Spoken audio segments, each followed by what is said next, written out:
across the UK. On DAB+, on your smart speaker, on your smart TV, and on your side.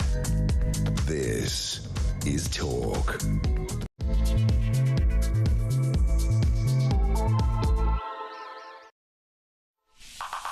Good morning, this is Talk. I'm Peter Cardwell here between now and 1 o'clock. A bumper show for you today. We've got the Health Secretary coming up, Wes Streeting. What do you want to ask him? 0344 499 1000. I've got a long list of questions, but I'm always open for more. We're also talking about the benefits bill. Liz Kendall, the Welfare Secretary, seeming to backtrack at the moment. There's quite a lot in the papers in this. Is it that classic thing that so many governments do? I've seen it when I was in government as well. They float a test balloon, they fly a kite, people say, no, we don't want this, and then they backtrack on it. Big decisions ahead for Rachel Reeves in about 10 days' time with the spring statement, the sort of mini budget. We will, of course, bring you full coverage here on Talk. Polling for reform as well. Half of people see Nigel Farage as the best Prime Minister. We're going to be talking to Maxwell Martin from the organisation that did the polling, and Ben Habib, the former Deputy Leader of Reform UK, no friend of Nigel Farage's. We're also going to, as well as talking about all the health issues that are around at the moment, talking about a crackdown apparently after civil servants splurged taxpayers' cash at a Barbados yacht club. Yes, really. And the 999 call handler who was reinstated after calling a rape victim a quote-unquote slut. Yes, really. We're going to be talking about all of that today. I want your thoughts on all the big questions, including what you think we should do about the welfare bill and how we should fix the NHS. These are big questions. I want to hear your answers. 0344 499 1000 is the number to call. You can text me 87222 with the word talk in your text. You can tweet me at talkTV or follow me at Peter Cardwell. You can send me a voice note, less than a minute please, or a WhatsApp text message, or give me a ring on the main number 0344 499 1000. Stay with us here on Talk.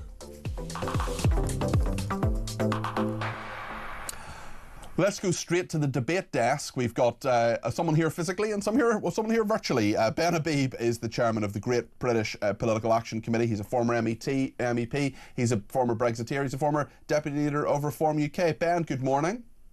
Good morning, Peter. And Maxwell Marlowe, the political commentator, is here. And Maxwell, actually, your organisation that you work for, the Adam Smith Institute, one of these think tanks in Westminster, has done some polling in regard to Nigel Farage, and half of people apparently seeing Nigel Farage as the best Prime Minister. Tell us a bit about this. Sure thing. So I'll take off my political commentator hat on, put on my Director of Public Affairs hat on for the Adam Smith Institute. It's not an actual hat. It's not an actual hat, no. I wish I did have my hat. But no, the main thing about this polling is we looked at the tobacco and vapes bill, right, which is coming down the line. The tobacco and vapes bill? Yes, okay. yeah. So you know, relevant to your interview with Wes later, what we found is that 1 in 5 Labour voters are thinking of switching to Reform. You know, a lot of this to do with the fact that they feel that Labour are attacking working people. They're attacking freedom. So that's everything down to a pint at the pub through to, you know, the ability to have a cigarette, you know, on a night out, whatever else. We find essentially that Nigel is more in touch with working people. He's more fun. I think that's really important to emphasise. He's more fun, you know, according to working people, and he's also more charismatic.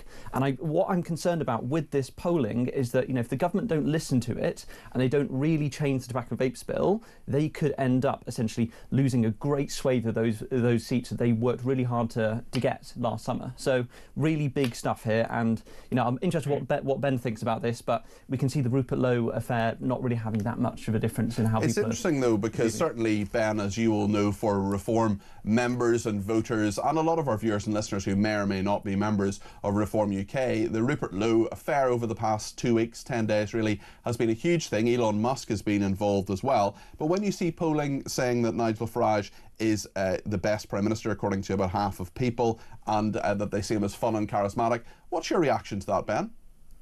I mean, there are two things at play here. I think the first thing at play is, just dealing with the polling, is an electorate, including traditional Labour voters, who are fed up with being ignored by successive governments. And that goes both for the Conservative government administrations that we've had for the last 14 years, and Labour before them and now. And, you know, the Labour Party has ceased to represent the working class a long, long time ago. The Labour Party represents what I would call the liberal global order, you know, a sort of designed experiment in governing for global prosperity, turning your back on nation states, and in that process, effectively setting aside the interests of your citizenry.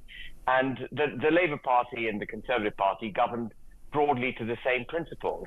What reform represents is a 180-degree change from the way we've been governed for the last 30-odd years, to a form of government which puts the United Kingdom first, puts back our borders, puts British workers first. Okay. And, you know, from an economic perspective, it's actually not a right-wing party. From an economic perspective, what is it's clear, actually quite pro-working class. Okay, yeah. And what is clear from this polling is that Nigel Farage's personal popularity, his charisma, his likability is a big element of that.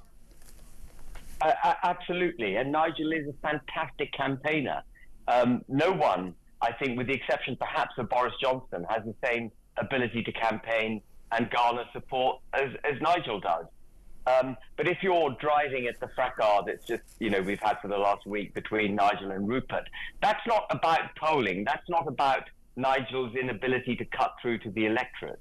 It's about Nigel's inability fundamentally to govern consensually, govern the party consensually, come up with policies that actually deliver that which the British electorate want, because Nigel is on the record saying a number of things which are in fact opposed to all the picture that I just painted about making policies and, you know, putting the United Kingdom first. And the other thing about Nigel, which I think is crucial to the whole Rupert Lowe thing, and I think challenges reform dramatically if it ever comes into government, is Nigel's inability to work with equally big beasts. And I think one of the problems for Rupert and reform was that Nigel really didn't like the popularity that Rupert had. Okay, we'll continue to talk about that story. I'll perhaps ask Wes Streeting about it. He is on a little bit later on with us, and we have the Health Secretary, and if you have any thoughts on what I should ask him, please do let me know. Let's talk about health, actually, because it's really interesting. There's been a major changes this week. NHS England is to go. But what do you think, Maxwell, needs to be done to deal with the health service? Because I'm not sure there are too many people out there who goes, oh, well, a quango, NHS England is going. That's sort of the easy thing, I suppose, to say, oh, those awful bureaucrats, get rid of them. Actually, what's more difficult is saying, right, we're going to sort out the GPs. Why are all these surgeons doing all this private work when they should be in the NHS? You know, there are many, many more problems for people sitting at this moment waiting in A&E as well. Yeah, of course. I mean, this is what happens when you have a socialist healthcare system. It's exactly the same as when you look back at the failure of the Soviet Union. They're trying to plan it all centrally, right? From now in Whitehall, where the Department for Health and Social Care is.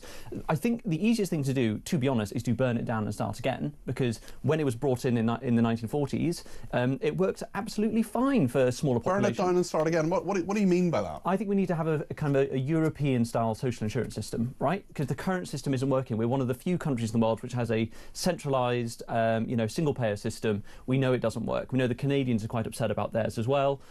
Look at waiting lists in France. Look at them in Germany. Look at them in even Spain, socialist Spain, right? They have completely different models which work much better because they understand that patients want choice, both choice of where they go to hospital, but also choice of their doctors. I find it baffling if you go to Australia, for example, and you say, oh, I'd like to see a GP, and you Google GPs in the area. GPs will pay for advertising on Google, so you go to them, and they'll change their schedules. They change how long they see you. They really maximise the care they try to provide to you, so you go back in the future. The NHS isn't built like that. We needed a total factory reset. We need to look at other systems and copy them, because we have excellent doctors, and we have excellent, standards in the UK. It's a shame they're not being caught up with, because the system itself is not built to provide standards. It's built to basically inflate pay packets and employ bureaucrats. The Shadow Education Secretary, Laura Trott, has been on Sky News this morning. She said she didn't have time to speak to us this morning, but let's, before I go to Ben on this, ask her what she thinks about the, Sky News, I should say, asked Laura Trott what she thinks about NHS reforms. The reforms that we brought in, I think it was 2013, were well-intentioned, but it's clear the they haven't... reforms, disastrous. They haven't worked in the way that they were intended to. I do agree in principle with what Wes is putting forward, but I think people at home should be aware that this isn't a silver bullet. This system exists in Wales, where the waiting lists are the highest in the UK.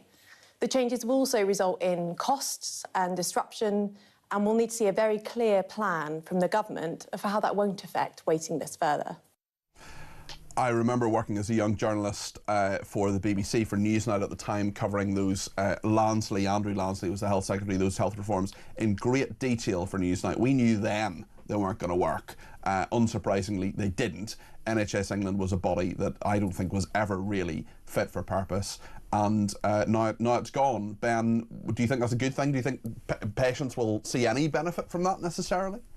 Well, I'm always in favour of getting rid of bodies, bureaucracies. And, you know, when NHS England was introduced, I wondered what the hell the point of it all was. You know, it's basically saying that the government wasn't able to do its job, so it's going to hand over to a bunch of unelected people who can just line their own pockets. I mean, I have to endorse completely everything Maxwell said. The NHS, the way it was structured in 1946 or whatever. 48, yeah. 48. When the population was much lower, when the average age... I mean, it's changed since then, Ben. There have been many changes since then. Yeah, but it fundamentally hasn't really come to terms with the fact that people are living much longer. The kinds of ailments that people suffer and many of them weren't treatable back in 1948. They now are, and many of the treatments are very, very expensive. And when you couple that with a bureaucracy which is mad, which Maxwell rightly pointed out, and a rising population of the sort that we've had, and we haven't touched on it, but I think it is important to address it. Mm-hmm. A rising population at the rate that we've had in the last few years, you just have a system that simply can't cope. And there's got to be a root and branch reform of the NHS in countries. You know, we keep saying, the NHS is the pride of the world. Well, I don't think it is, because France and Germany, as Maxwell rightly pointed out, have much better results than we do in Spain. And there's one other thing I think that's crucial, is that our nurses and doctors are paid a fraction of what nurses and doctors are paid in Canada, the United States, and Australia. I know I've got a daughter-in-law who's a doctor, and she spent years qualifying, 6 or 7 years, whatever it is. You know, she gets paid £22,000 a year. And she has got colleagues who've just left the UK. Yeah, they've either left the medical profession or they've left the UK. Yeah. And that's just absolutely daft. A massive amount of money goes into producing a doctor by the state. You know, we spend a massive amount of money producing a doctor. And then sometimes that just drains away. Well, Ben, we'll talk more about that in a second with you and Maxwell on the debate desk. We've got the Health Secretary coming up as well. Lots to talk about, including a phone ban in schools. We're going to talk about that. We're going to talk about the welfare bill as well. We haven't even touched on that so far, really. Lots of your comments as well coming in, and we will reflect those as well. So let us know what you think, and we're asking the question today: how do we fix the NHS? Let me know your thoughts. 0344 499 1000.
Cameron, when he was Prime Minister, talked about parallel societies. And yet, if they knew back then, how on earth have we now had absolute unfettered migration to the point that we're grossing over 1 million? This country got reliant on cheap imported labour to a degree. There was a climate that was created under the Blair-Brown government. If you started to question the level of immigration, there was a climate where you were automatically branded as racist.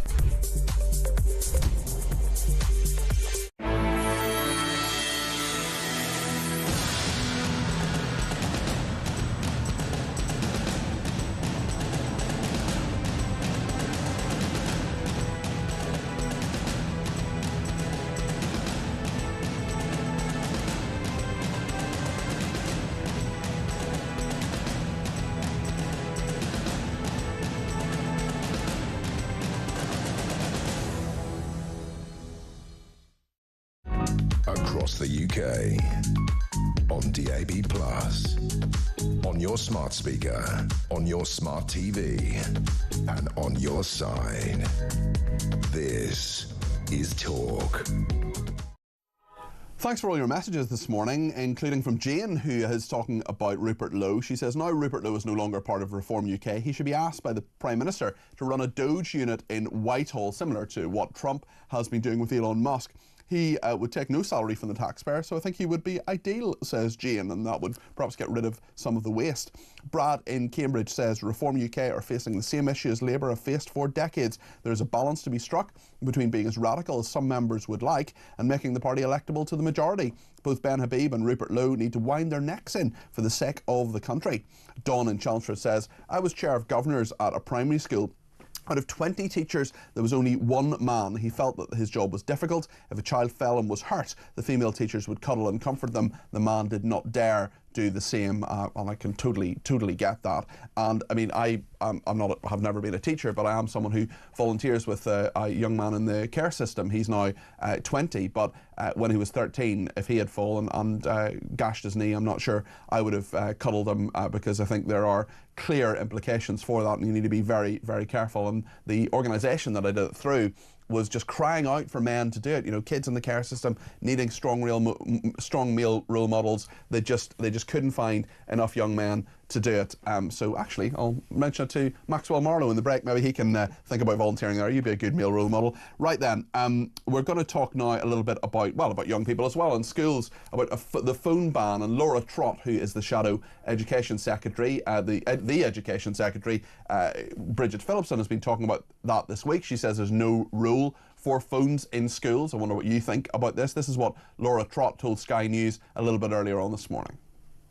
It's safeguarding for children. We know that mobile phones are damaging. They impact children in the classroom, they impact behaviour, they impact educational attainment. It's something that parents and teachers across the country are looking for us to do something about. We've tried guidance. The guidance has not been effective. We know only 11% of schools have a proper mobile phone ban in place, and that's why we're taking these steps. Laura Trott there speaking to Sky News a little bit earlier on. Ben and Maxwell are still with me. Ben, would you ban mobile phones in schools? Absolutely. I'm amazed that they weren't already banned. Why would children be allowed to play on their phones when they should be paying attention? I would absolutely ban them. Very straightforward. Maxwell? I wouldn't. I think this is very effective lobbying from a former number 10 official who runs a campaign, phone-free schools.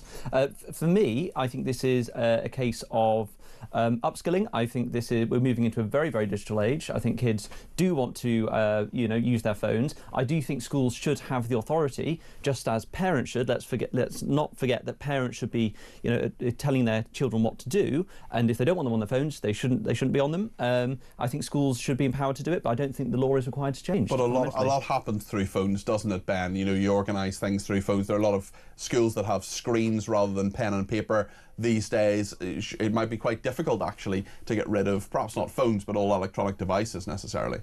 Well, I think electronic devices is different. Yeah. Obviously, you need computers with which to work, and in this digital age, as Maxwell makes the pertinent point, that, so much is online, etc. But, my phone, I use it for email, but there's a hell of a lot of other stuff on it, which is frankly, discretionary, like Twitter, reading the news, seeing what my social media is up to, what my mates are saying. All of that should be absolutely banned at school. We weren't allowed to listen to the cricket score surreptitiously with a little device plugged in our ear. We used to try it, but we were found out and sent to the corner of the classroom.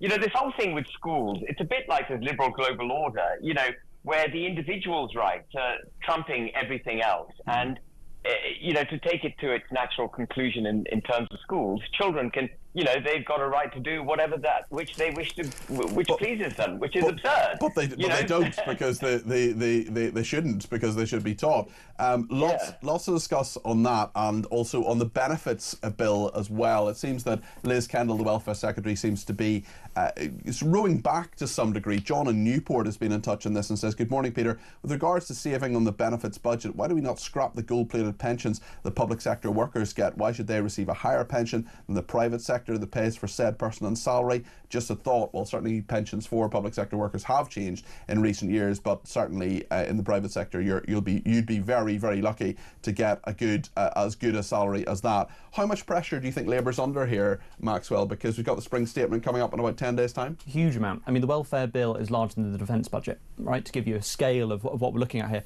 I think, and also, a lot of, Labour MPs are very concerned about this, rightly, I think. I think she's approaching us from the wrong angle, to be honest. What she's trying to do is cut down the size of the benefits bill by basically cutting down the amount given out. So she's going to, try and move back the uplift that's forecast for the spring. I think instead we need to be getting people back to work, so reducing the length rather than the size. If you see what I mean? I think that's the way forward. We've got a lot of people out of work who are on the benefit bill because they don't feel they can go back to work, rather than themselves being too incapacitated to go to work. So I think we need a really big rethink here, but we can see the welfare state's broken. Totally broken. It's taking the mick out of taxpayers, but I think Liz needs to really move forward strong on this. She can get it through. There's a large majority. I'm sure Tories will support her. So she should be brave and have the courage of her convictions. Look, Wes Streeting abolished NHS England last week. That was really, really impressive. She needs to, embody some of that and really push this reform through, but a different way. Ben, do you think Labour has the stomach for this fight? I think a reduction in benefits is absolutely right. How you tackle it, I wouldn't say it's academic, but there has to be an absolute reduction in benefits. As Maxwell makes, again, a very pertinent point when he says we spend much more on benefits than we do on national defence. I think it's about twice as much, actually, nearly. And that's a huge amount of money. But there's a flip side to this coin, which is often lost in the debate, and it's this, that in order to get people back to work, you've got to incentivize them to get back to work. And the easiest and best way to do that is to ensure that the net benefit that you get from working is significantly higher than the benefit you get on benefits. Ian Duggan-Smith tried to do that, and the feet were cut from under him by George Osborne. Yeah, but successive governments have got it wrong. They've gone on increasing taxes on the working class. The median wage in the United Kingdom is £33,000 per annum. That has hardly moved in the last few years. But the coalition government. But Ben, the coalition government took a lot of people out of tax. It may have taken a lot of people out of tax. They've all been sucked back in for years of the threshold not being increased. And I think one of the great policies Reform had when I was deputy leader, and I imagine it still has it, is to move the tax threshold for the beginning to pay income tax from $12,500 a year to $20,000 a year, which would take 6 million people out of the tax net. Okay. Can you imagine what we've created, Peter, is a kind of third world economic model in the United Kingdom. Everyone's working on a subsistence, and the difference between working and the net pay you get from working and actually benefit is now very, very small. We've made benefit almost. I don't want to belittle the difficulties that people face. But you're right, Ben. Work should always pay. There's no doubt about absolutely. that. Listen, thanks to everybody who's been in touch, including about the NHS. Mary says, in my current job in the NHS, the very clever management are trying to save money by getting frontline specialist healthcare staff to hoover and clean the office and empty the bins instead of cleaners. That means less time for us to see patients and help them be ready to leave hospital. Do the maths, says Mary. Well, plenty of those points I'm going to put to the Health Secretary. In just a few minutes, we're going to get a reaction from Maxwell and Ben as well to that interview. Wes Streeting, the Health Secretary, coming up in a few minutes here on Talk.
across the UK.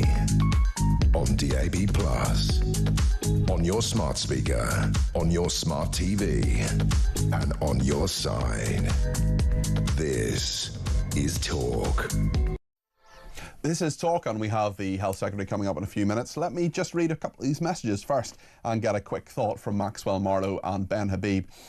Richard says, what does it come to when the majority of people thought Nigel Farage would make a good Prime Minister simply because he was fun and charismatic? Remember what happened last time folk voted for such a character? We got Boris Johnson.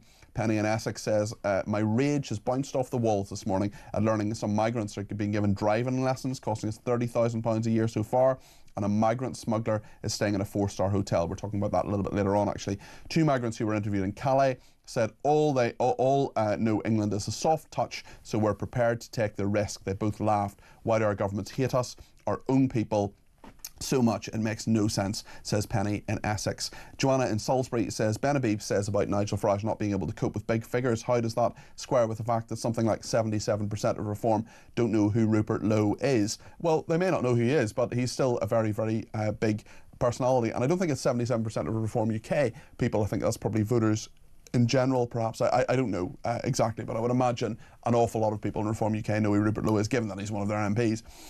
Please ask Wes Streeting when will MPs be back in the surgeries for face-to-face appointments. Believe me, Leslie, I'm asking about face-to-face appointments. That is definitely one of my questions. And Nick says there's something very wrong and unjust when a nurse who's saving lives is paid £22,000, yet a train driver who's pressing a button gets £80,000. I don't blame any doctor or nurse for leaving the country. Britain is finished. Maxwell Marlowe and Ben Habib are still with me on the debate desk. What would you ask Wes Streeting? What do you think the question should be? I've got many questions sitting in front of me here, but what do you think the number one issue for the NHS is, Maxwell? Number one issue for the NHS, I'd say, this is a little bit academic, but it's important, is the capitalisation. So we have the fewest scanners per head compared to anywhere in Europe.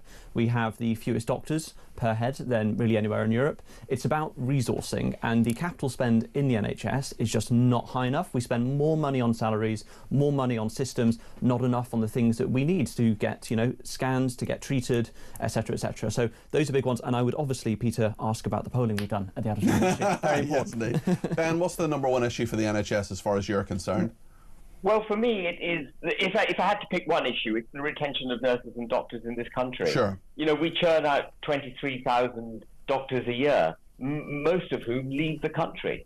And, why is that? He needs to address it. Why are we wasting so much government money on producing doctors who don't stay? It's a very, very good point. Lots of people getting in touch about that. Andy says, please have the courage to pin the Health Secretary down on waiting lists. I've heard people phone or message in to say their appointment has been cancelled, the waiting time is announced, and guess what? It's come down then a week later. You get a new appointment and are on the list. This has happened twice to me. Everybody knows there's a scam. It's a complete joke. Great show, says Andy. On benefits, this person says, get people to litter pick for their benefits, fill 20 bags of rubbish and get something in return. Not a bad idea, but also what about the people who are disabled and can't perhaps go out there and pick litter? But yeah, listen, I think people should certainly be encouraged to work as much as possible. This person says if instead of money for disability we give people the help they needed, you would weed out the fraudsters immediately. This person says mobile phones, I would absolutely ban them from schools. Let me know what you think about that. 0344 499 1000. And Kelvin in Macclesfield says, morning Peter, if disabled people are going to be forced to work in pain and suffering, are we going to be paid more for it? And if the DWP says you're fit to work and you get injured in work, who will be responsible, us or the employer or the Department of Work and Pensions, because they're saying that you're fit to work? I have a court case because I was sacked because of my condition. I was treated badly. I was called names and other things. How are they going to stop this in the workplace? And is ACAS, this is the union that does, the organisation that does the arbitration, the negotiation, is it going to have better tribunal lawyers to take these cases on, or will it be cast aside like we are now, says Kelvin in Macclesfield? I obviously don't know the detail of what Kelvin is talking and alleging there, but certainly he's had a bad experience and feels very aggrieved by it. So let me know what you think about that. Stephen Stokes says train drivers are not on £80,000 a year. Can these jealous idiots get their facts correct? Well, some train drivers are on a lot of money, and certainly those who work for ASLEF have had a massive increase, about 15%, to their wages, and we know that being a train driver is a very well-paid job. I'm not saying it shouldn't be a well-paid job necessarily, but if you have a nurse on £22,000 a year and you have a train driver on a lot more than that, let's say for the sake of argument, it's £60,000 a year, well, that's a lot more, and a lot of people would say that the nurse is actually more highly skilled. Steve, you may disagree with that, but that's okay. Give me a ring and let me know why. 0344 499 1000. Nick in Cornwall says, everyone is talking about benefits being cut and re-evaluated for the disabled. No one is thinking about the catastrophic amount of absolute fraudulent claims that are costing the taxpayer billions in all benefits departments, housing, healthcare, unemployment, etc. How much fraud do you think there actually is, Ben Habib? Because there is some, but actually the government, anyway, statistics say that with personal independence payments, it's actually 0%. Well, it's hard to know how much fraud there is. You can only know about the fraud that you rumble. But cast your mind back to COVID lockdowns and think about how much fraud took place during the procurement of, personal protective equipment, the track and trace program, which cost $38 billion. I think it was Lord Agnew, who was a member, a Treasury Minister, that resigned in the Lords because there was £4.8 billion that went missing. That would have paid for 3 years' worth of winter fuel allowance nearly for the elderly. I mean, the government incompetence when it comes to policing government largesse is just as large as their largesse, if you see what I mean. It's pathetic. And, we need to get a grip of government. It's a very difficult thing to define because you don't know that which has been stolen until it's discovered. But we all know as an electorate that we've got people governing us who are not competent in terms of hiring far too many people, being far too lenient in the workplace rules and regulations that are required to actually get some productivity out of these people, and then, of course, letting them get away with the proverbial blue murder. And I think one of the stories you want to discuss is a civil servant who was working in the Caribbean. Yeah. And how the devil does that take place? And I think we had a story a few months ago of a civil servant who was working in Turkmenistan and had been there for 3 years or something. These stories are not isolated examples of a system that broadly works. These stories are examples actually of a system that fundamentally is broken, where the management is not doing the job. And we do need a Doge. Put Rupert Lowe in charge of it, since he's sitting as an independent MP now. We do need a Doge. We need someone to go through and absolutely bring a business scalpel and principle to government spending. Absolutely has to be done. Okay, what do you think about this, Maxwell? I think the fish rots from the head. So I'm with, Ben entirely on this stuff. There was a story, I think, earlier this week about one civil servant who was working multiple jobs, very high up in Whitehall, without telling anyone. And then they got rumbled and they were forced to leave. So I think, the fish really does rot from the head in this sense. It's just the welfare bill is so large that I think there must be fraud going on. 70 billion and could well go up to 100 billion. It could go up to the size of the interest payments we're paying on our debt, which is 11% of the government budget. I think this is a serious issue, and I'm with Ben. We need a Doge. Maybe Rupert Lowe should run it. Maybe he shouldn't. Who knows? I think that would be a very tactile thing for the government to do, seeing as they're seeing quite a lot of quite a lot of reform interest from their voters. We're going to have another break now. We'll hopefully speak to the Health Secretary after that break. Wes Streeting coming up here on Talk. Stay with us.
David Cameron, when he was Prime Minister, talked about parallel societies. And yet, if they knew back then, how on earth have we now had absolute unfettered migration to the point that we're grossing over 1 million? This country got reliant on cheap imported labour to a degree. There was a climate that was created under the Blair-Brown government. If you started to question the level of immigration, there was a climate where you were automatically branded as racist.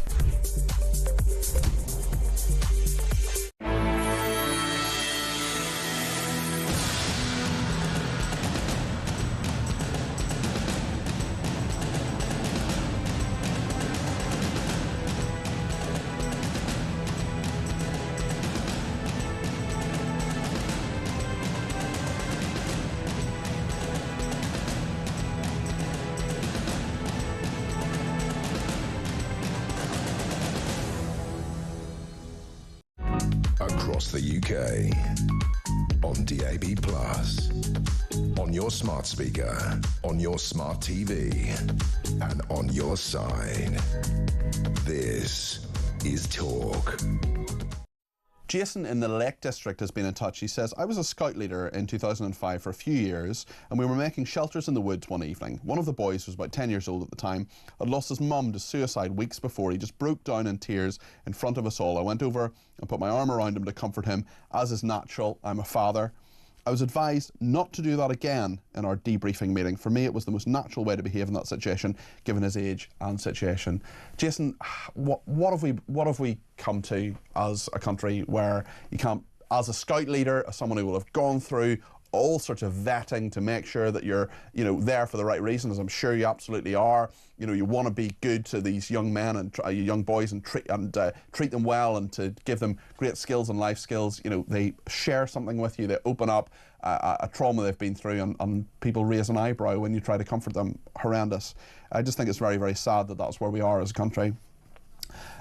Mary in County Down has been in touch and says, nurses aren't more skilled than trained drivers, they're differently skilled. They're responsible for hundreds of passengers, sometimes on high-speed services. Let's not get into the pointless who's worth more argument, and let's remember nurses know the pay scale before they join the NHS. It is a choice to do so. Also on the NHS, Matt has been in touch and says, please could you ask why GPs are paid based on patients that have and that they have and not on their performance. Also, why waste money, 4 million on windows for Milton Keynes Hospital when it could be spent on staff and equipment, says Matt. Well, there are plenty of questions for the Health Secretary, who we're speaking to now. Wes Streeting is the Health and Social Care Secretary. Good morning, Wes.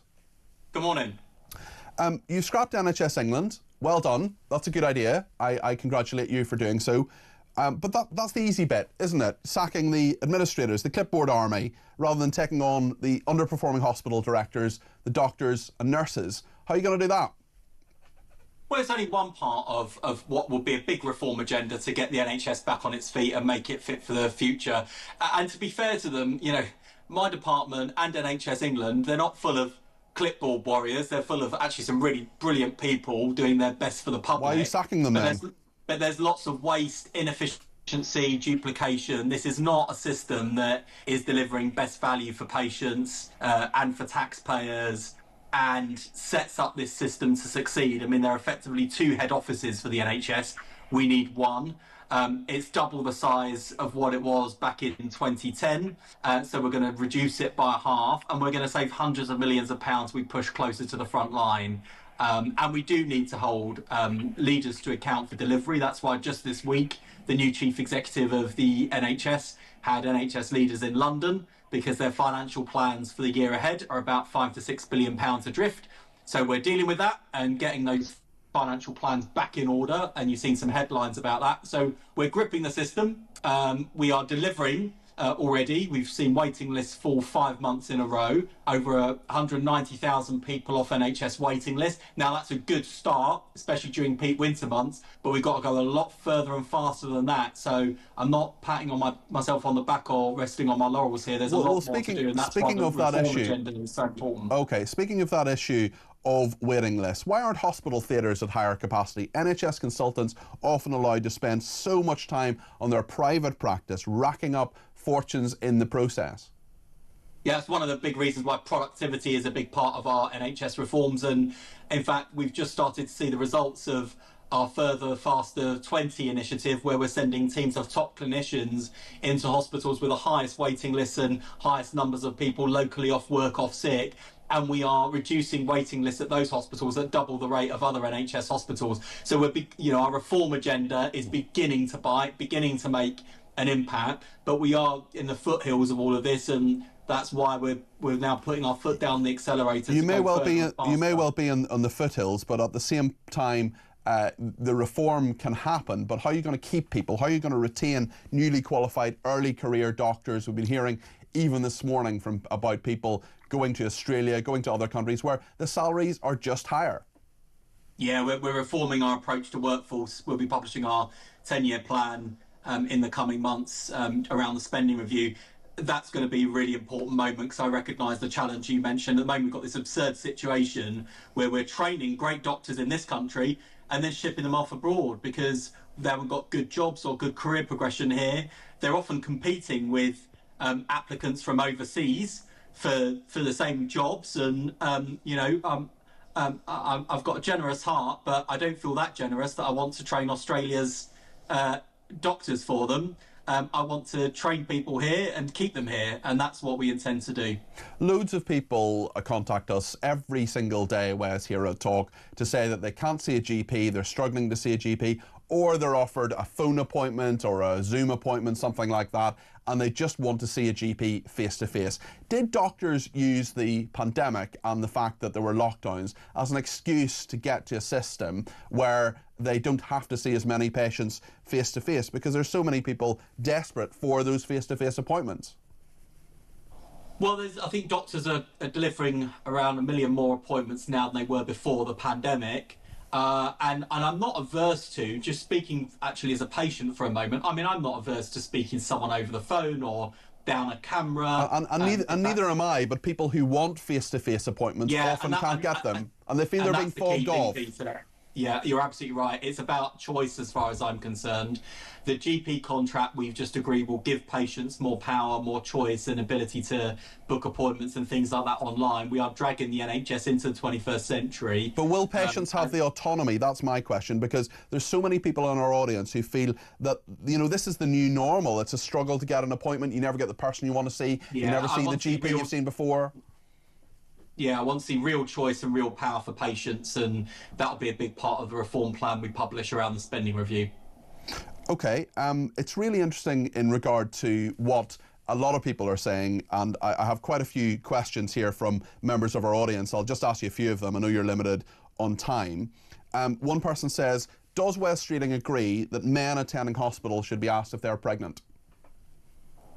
No, men attending hospitals should not be asked if they're pregnant, and I would put that in the basket of some well-meaning but utterly misguided nonsense that undermines what should be a really important agenda about tackling health inequalities. When you've got, black women 3 or 4 times more likely to die in childbirth than white women, black men twice as likely to die of prostate cancer than white men, poorer people more likely to die earlier than wealthier people, big health inequality between men and women. Those are the issues we need to focus on, and it's that other stuff that is undermining that focus on health inequalities, and I've got very little patience for. You've said this morning on other interviews that there is an overdiagnosis of mental health within the NHS. Tell us why you believe that. Well, that's part of some of the emerging evidence where people are being kind of overly diagnosed around a range of conditions. We've got to address that, because at the same time there are people with really acute mental illness and need where their needs are going unmet, and sometimes with fatal and tragic consequences. I barely visit an A&E department at the moment where there isn't at least one mental health patient there, sometimes with uniformed police officers or security guards in attendance. It's not the right place for them. It doesn't give them the right care in the right place or dignified care. So we're training up 8,500 more mental health staff, but we do need to work with clinicians to reform some of those pathways and distinguish between what I would call mental illness and well-being and some of the stresses and strains and anxieties. So why are people being overdiagnosed? Why are they being overdiagnosed at the moment? Why is that happening? Well, I think those are the issues we need to get into. So you don't know? With clinicians and with research. No, I think some of the research is emerging. I think this has been a relatively recent phenomenon. I'm not sure why this is happening, but we do need to get a grip on it and need to address some of the underlying factors here, because I want to make sure that people get the right care in the right place at the right time, and that's difficult if we've got overdiagnosis and people with less severe need being lumped in with people who've got really urgent need. Let me ask you about the welfare agenda, because this is a huge issue for the government, and there are going to have to be some very, very tough decisions made in the next week and a half. I mean, you were someone who voted for winter fuel allowances to be scrapped. Are you someone who's now going to vote for the welfare bill to come down and welfare payments to be taken off people who feel they need them? Well, the welfare bill definitely does need to come down. It's been growing at a rate that is unsustainable, and we've got 1 in 8 young people who are not in education, employment or training. We've got a population the size of the city of Manchester, 3 million people in Greater Manchester in this country who are out of work on long-term sick, and we're an outlier in terms of other Western European countries and major economies. So we've got to bring the welfare bill down. Our welfare reforms will be about 2 things. One is making sure that those people who need help most get the most help. And secondly, to make sure that those people who can work are given the support they need to get back to work, including if they're on NHS waiting lists, we want to support them back to health to get back to work. But we've got to bring the welfare bill down. And frankly, even if money wasn't tight in the country at the moment, we should be doing that anyway, because it's not good if people are trapped in the welfare system. We've got to make sure that people who can work are supported to work. Scott in Ipswich has been in touch and says, "Hi Cardi P, I want to know what Wes Streeting is doing about the neurodevelopmental disorder pathway. My daughter has waited 4 years for an ADHD and autism diagnosis. It has still not happened. I contacted him, no response." There is a tsunami of ADHD, autism diagnoses, isn't there? Services can't cope, can they, Wes Streeting? No, not with the current rate of demand, and I worry about that, because all of the evidence says that children with autism, for example, if we get the support to them earlier, it can make more difference to their well-being and their education and life chances. So we've got to focus on that. I do think there is a bit of a problem at the moment where I think people feel that a diagnosis is a passport to more support, extra exam time and things like that. So I think we do have to get under the bonnet. Is there overdiagnosis there as well? I think we've got to get under the bonnet as to why so many children and young people are being diagnosed now with autism and ADHD. Some of it, I think, can be accounted for in terms of wider awareness, and I think that is a good thing. But I don't think that explains all of the growth, and we've got to look at whether there are underlying causal factors, societal factors. We've got to really understand what's going on there, because you've said a lot in this interview about understanding things, getting under the bonnet, looking at the research. You're 8 months in here. Why don't you really know what you want to do, especially about things like social care, for example? I mean, there's a huge crisis there, and it's barely mentioned by you. It's mainly about the NHS, and that's fine. You're the health secretary, but social care is the thing that really needs to be sorted out, so we can sort out the NHS as well, isn't it? Yeah, since coming into office, we've delivered the biggest expansion of carers allowance since the 1970s. We increased the disabled facilities grant by £86 million, so people have got home adaptations to enable them to live better, independent, happier lives.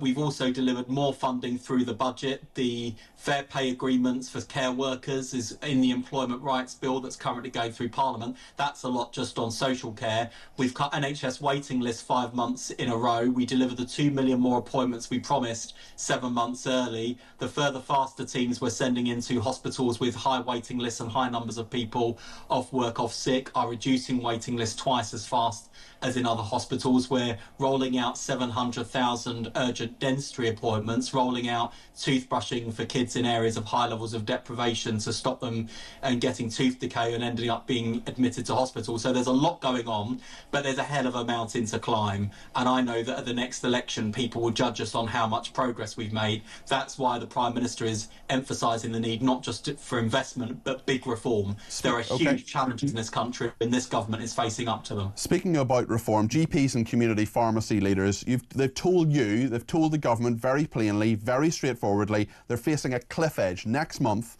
when these reforms come in that Rachel Reeves, your cabinet colleague, has put forward with national living wage rises and employers' national insurance increase. What are you going to do to address that? Are you going to exempt them?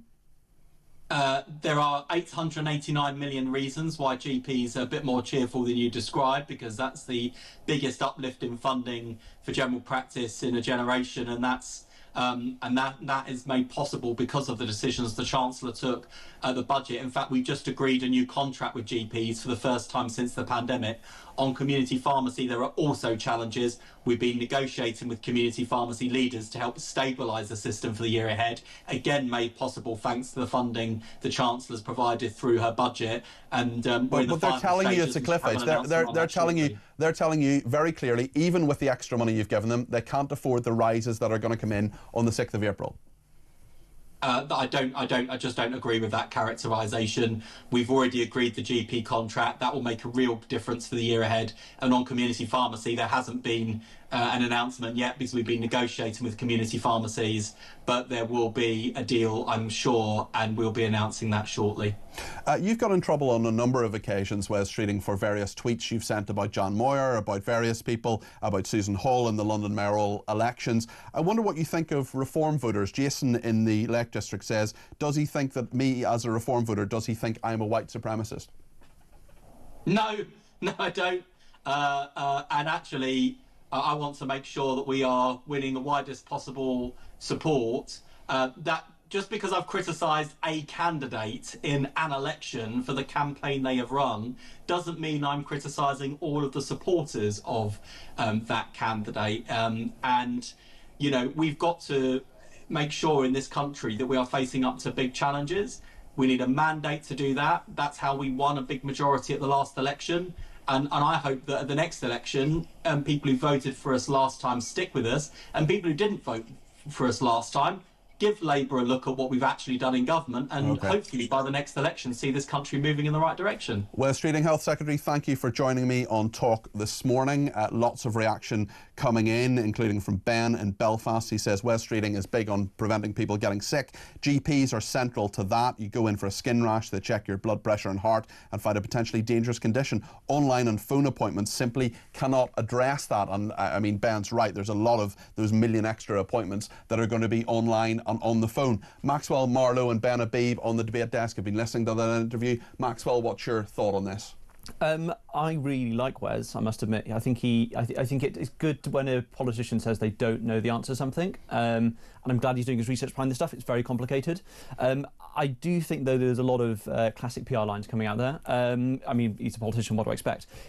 I'm excited to see what Labour do, especially around the workforce plan, around the spring statement, but they do have to realise that actually, onto your listener's point about, as a reform voter, am I a white supremacist, they need to be quite careful with that sort of stuff, because I really do think Reform are rolling their tanks onto Labour's green here, and they need to be very careful how they talk about something so vital to most British people, that is their healthcare and the NHS, and how they can quite, sensitively move around those issues. Ben, what did you make of that interview? There are some people here on text and tweets suggesting that they disagree with him, other people saying, I may disagree with him, but also think he might be a future Labour Prime Minister. What do you think, Ben? Well, he speaks well, he carries himself well. He admitted, as Maxwell says, when he didn't understand or know something. But there was a lot of looking under the bonnet, we're going to investigate, we're going to do this, that and the other, which for me is prevarication. He's kind of, it's a problem, a gargantuan problem. We don't really have the answers, is what it means to me when he says we're looking under the bonnet. He did take on board that we were losing a lot of young doctors. I thought that was a good understanding. On the mental health issue thing, we've got 3 million people now not looking for a job on universal credit claiming mental health as the reason why they're not working. And in fairness, he has said that's overdiagnosed and something needs to be done about it, and maybe he's the man to do something about it. Yeah, so we've got to be more robust on these issues. The mental health, just talking about mental health for a moment, because it is a huge issue in terms of economic impact. When I was growing up, it didn't really register. Now, we've gone from, that was one extreme, but we've gone to another extreme now. The minute you claim you've got some kind of mental health issue, you're almost put in a protected status. Yeah, and perhaps and as he says, it's overdiagnosed, and I agree with that, and a lot needs to be done. Listen, thank you. That's Ben Habib there. He's chairman of the Great British Political Action Committee, former MEP, Brexiteer, former deputy leader of Reform UK, of course. Maxwell Marlowe, also in the studio, political commentator. Thank you for that. We'll get your reaction to this as well. We'll be talking about a huge high level of crime and a low level of people in prison too. Stay with us.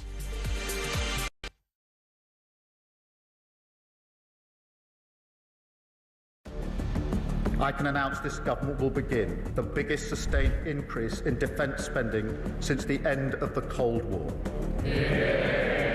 We will deliver our commitment to spend 2.5% of GDP on defence, but we will bring it forward so we reach that level in 2027. The answer from European capitals has been as resounding as it is clear. We are in an era of rearmament to respond to the short-term urgency to act and to support Ukraine, but also to address the long-term need to take on more responsibility for our own European security. On Saturday, we also agreed a new £2.2 billion loan for Ukraine, backed not by the British taxpayer, but by the profits from frozen Russian assets.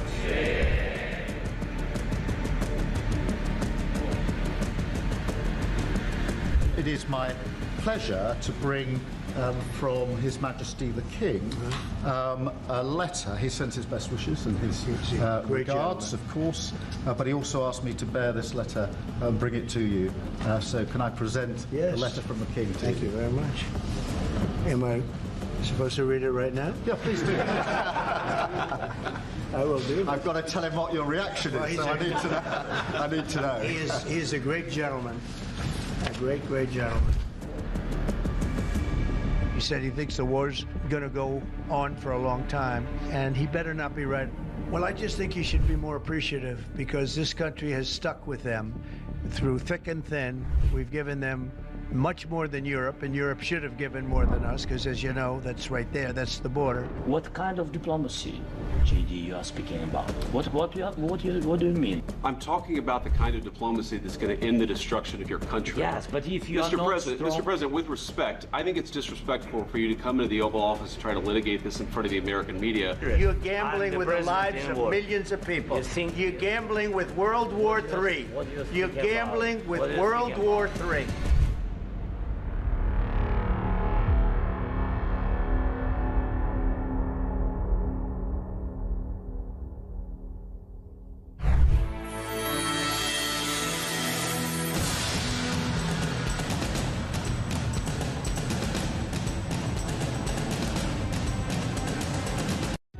Across the UK, on DAB+, on your smart speaker, on your smart TV, and on your side. This is Talk.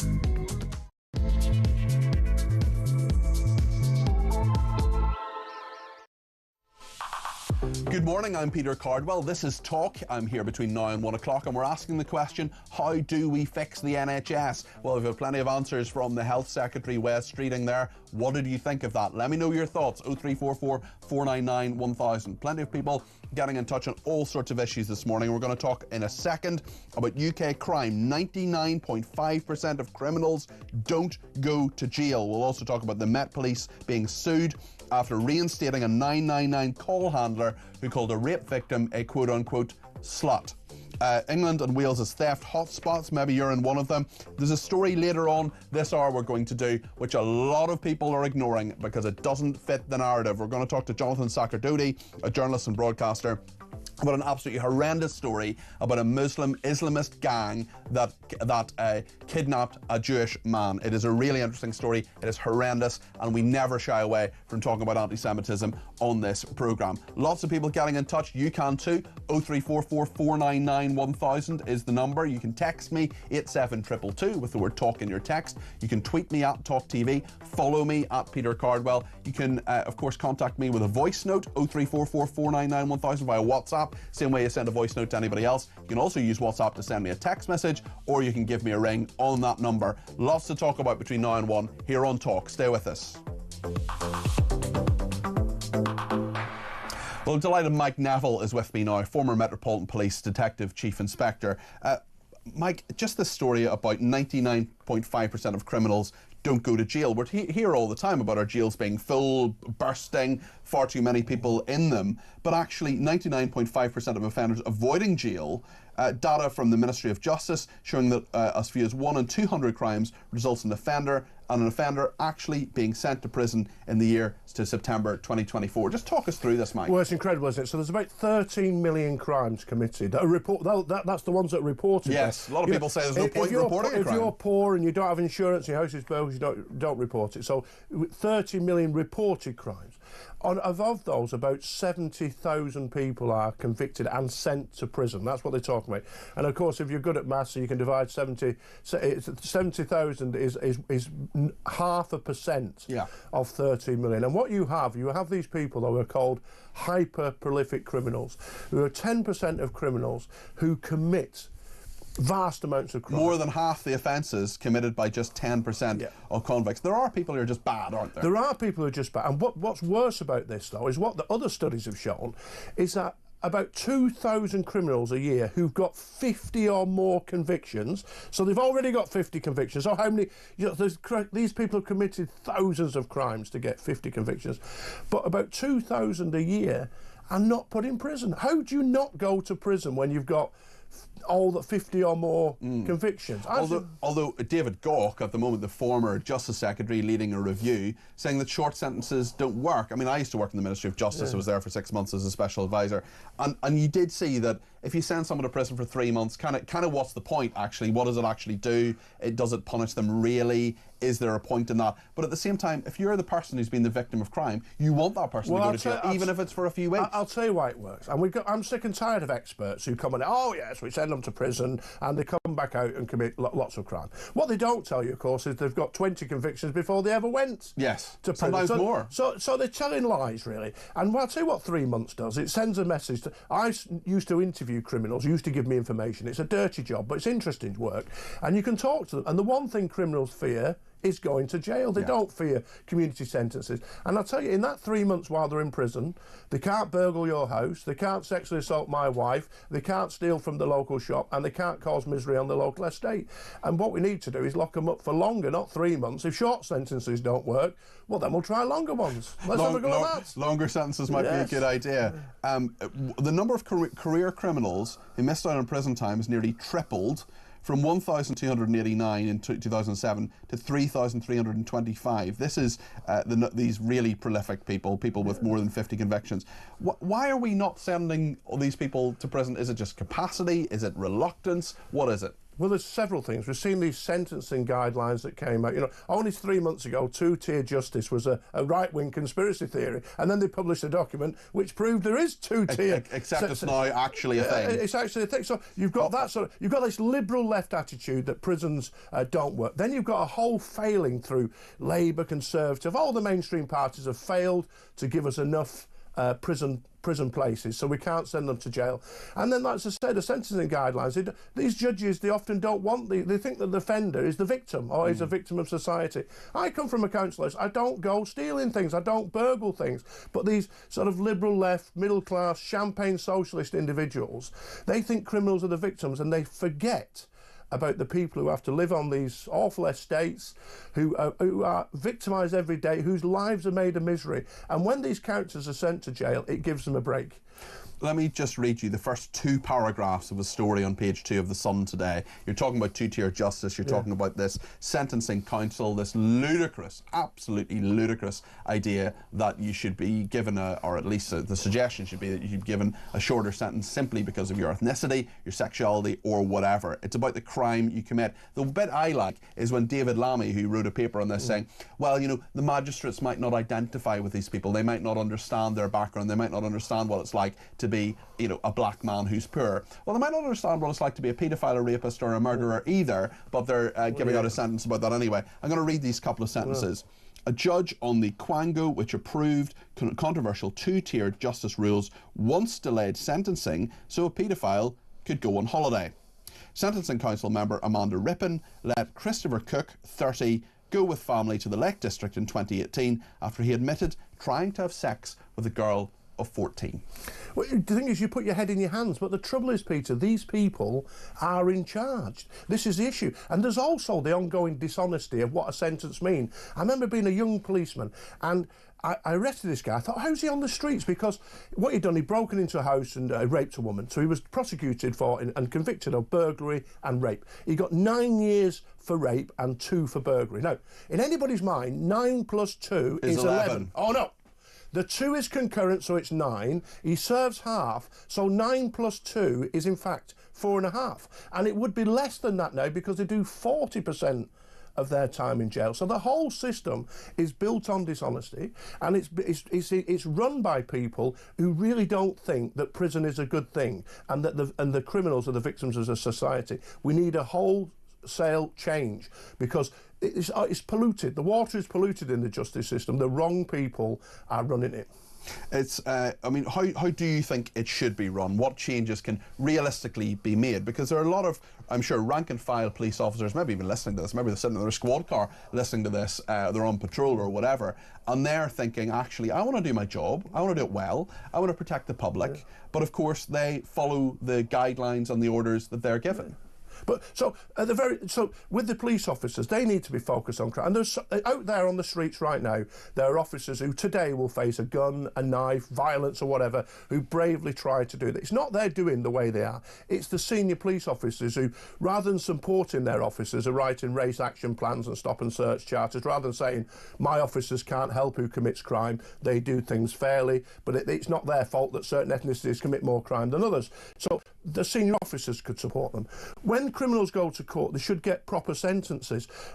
I've been involved in youth work all my life, and I know that some kids get a bad start, and everybody deserves a second and maybe a third chance. What people don't deserve is a 47th chance. There comes a point where you've caused so much misery, you're so bad, that we're going to put you in this place and you're not coming out because you're a drain on society. We need to be like that. And those who commit the most wicked offences need to be locked up forever. And you've heard me before say, I would be the hangman if needed. I would have no qualms about... I don't believe in capital punishment, well, Mike, I must say. Well, then we'll have to disagree, but I would be the hangman for certain. When we see wickedness like we've seen in Southport and other crimes like that, there is no... And the crossbow killer, who's just Carl Clifford, why should he not swing? And I would be the pull the lever. But the whole system is now run by people who've been drawn in from the 60s. If you look back to Roy Jenkins in his Liberal hour, that's 60s. For about 60 years, we've had this liberal experiment that prison doesn't work, we won't send people to jail, let's be soft on crime. And do you know what? It's failed. And every time it fails, their solution is even watered down more justice. So we need to change that and see that the public are not safe on the street or in their homes, and that's not fair. I'm absolutely not excusing any aspect of this whatsoever. Some of it, though, is just a breakdown in society. Some of it is just breakdown of family. There's so little respect for the police these days. I mean, I respect police, I think. I'm not sure a lot of our viewers and listeners do, because they see a lot of the two-tier justice that's out there. They see a lot of the decisions that are made, and they think, why should I respect the police? Oh, why bother? I mean, when in the report there, it's saying 1% of thefts are solved, and what the public see is that and the hotspots, nearly every hotspot is in London. Every one of those thefts has been captured on CCTV or Ring doorbell. People have got phone trackers. They're often doing their own detective work. And they're thinking, 20 years ago, these things didn't exist, and the police solved 10% of thefts. So what's going wrong there? People think the house is burgled. 10 years ago, 15% of burglaries was solved. That's very poor. It's now 5%. But in the same decade, 40% of people have invested in a Ring doorbell or a home CCTV. So the chances to solve the crimes has gone up, but the actual solving of them. So what people, even me, I was outside Charing Cross, 2 lads flew by on bikes, they grabbed the young lad's phone next to me, they tried to grab mine and missed. So off I said, and he's stuck. Your phone's everything these days. Made sure he had a tenner to get home, right, report to the police station. Did I report the attempted theft? No, why would it, what would be the point of me wasting my life? It would be a waste of your time. And that's what people think. And so the picture of crime is dumbed down because people think, what's the point of reporting it? And trust and confidence in police is at such a low Webb, it's tragic, Peter, because when I was a Scotland Yard detective around the world, if you said those words, people had a vision of the top crime-busting organisation. And what do they think of it now?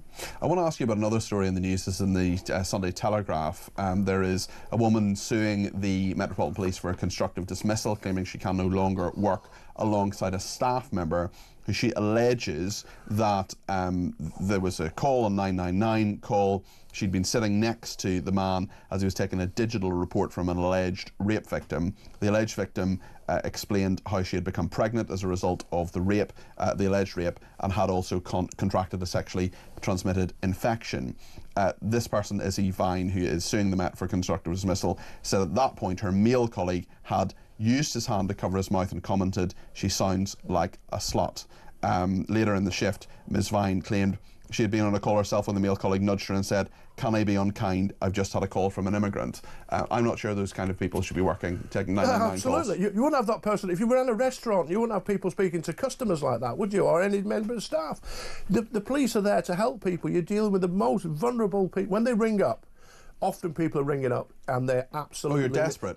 But they are desperate. They might be being killed or something. You know? You need the right people who've got the calmness, empathy to receive that call, because as a senior detective, that initial call, that information is absolutely essential to solving the crime. And you just, as I say, you wouldn't run a shop with people speaking to others like that. So why would you run it where you're dealing with the most vulnerable people ever? When that call comes in, it's disgraceful. Mike, thank you for coming in. That's Mike Neville there, who's a former Metropolitan Police Detective Chief Inspector. Lots of you over there. Let me know what you think. 0344 499 1000. We'll take some calls and texts and tweets in just a minute here on Talk.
Arrest them on the beaches, stick them on a boat, or a barge or anything. The more seasickness you get, the better, in my view, and send them straight back.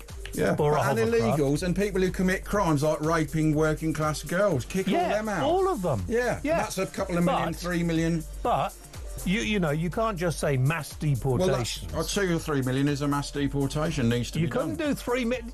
Don't talk. You can do it. 10 flights a day would get rid of 1 million people a year.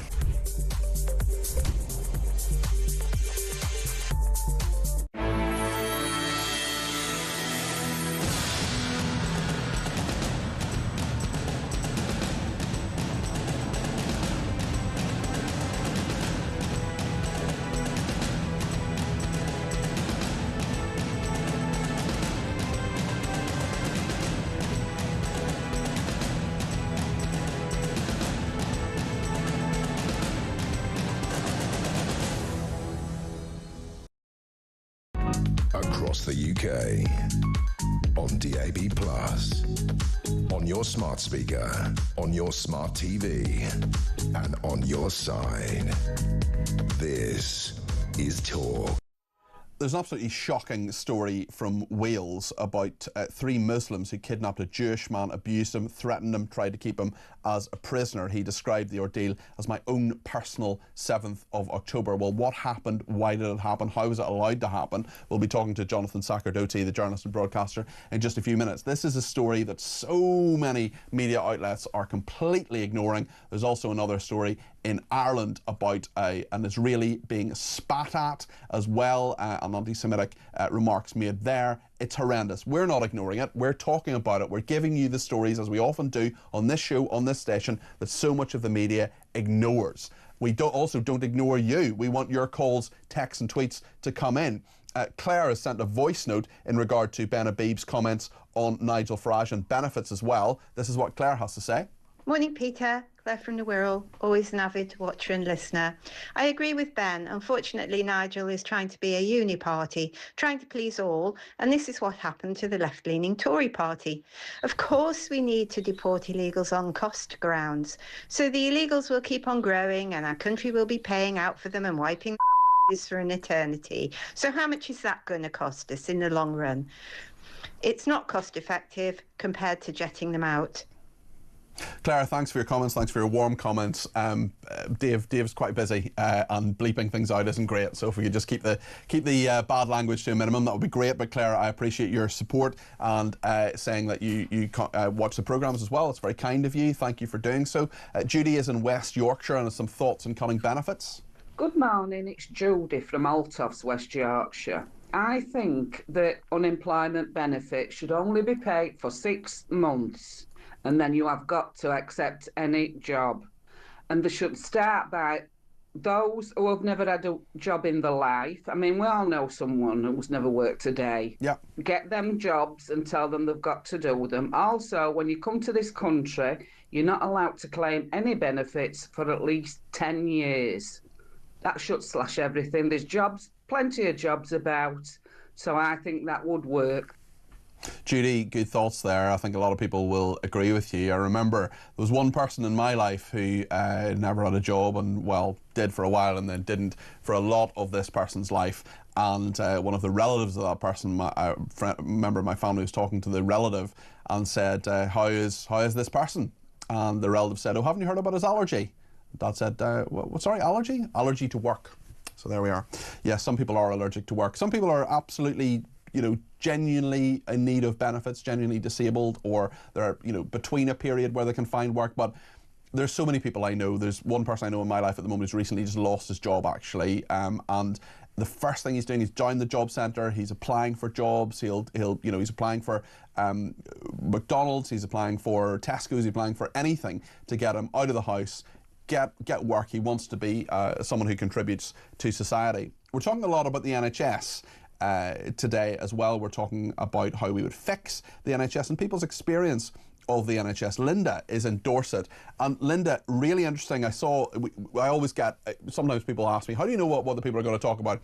The people behind the scenes give me a little sentence about what the person has rung about, and then we ring them back. And Linda, I've seen your sentence and about your appointments scheduled through the NHS in the last 2 weeks, but have now been cancelled. And I wonder, Linda, if some of these new appointments, these million new appointments that Wes Streeting is talking about, is that just sometimes perhaps a little bit of jiggery pokery in terms of the numbers? What's been your experience, Linda?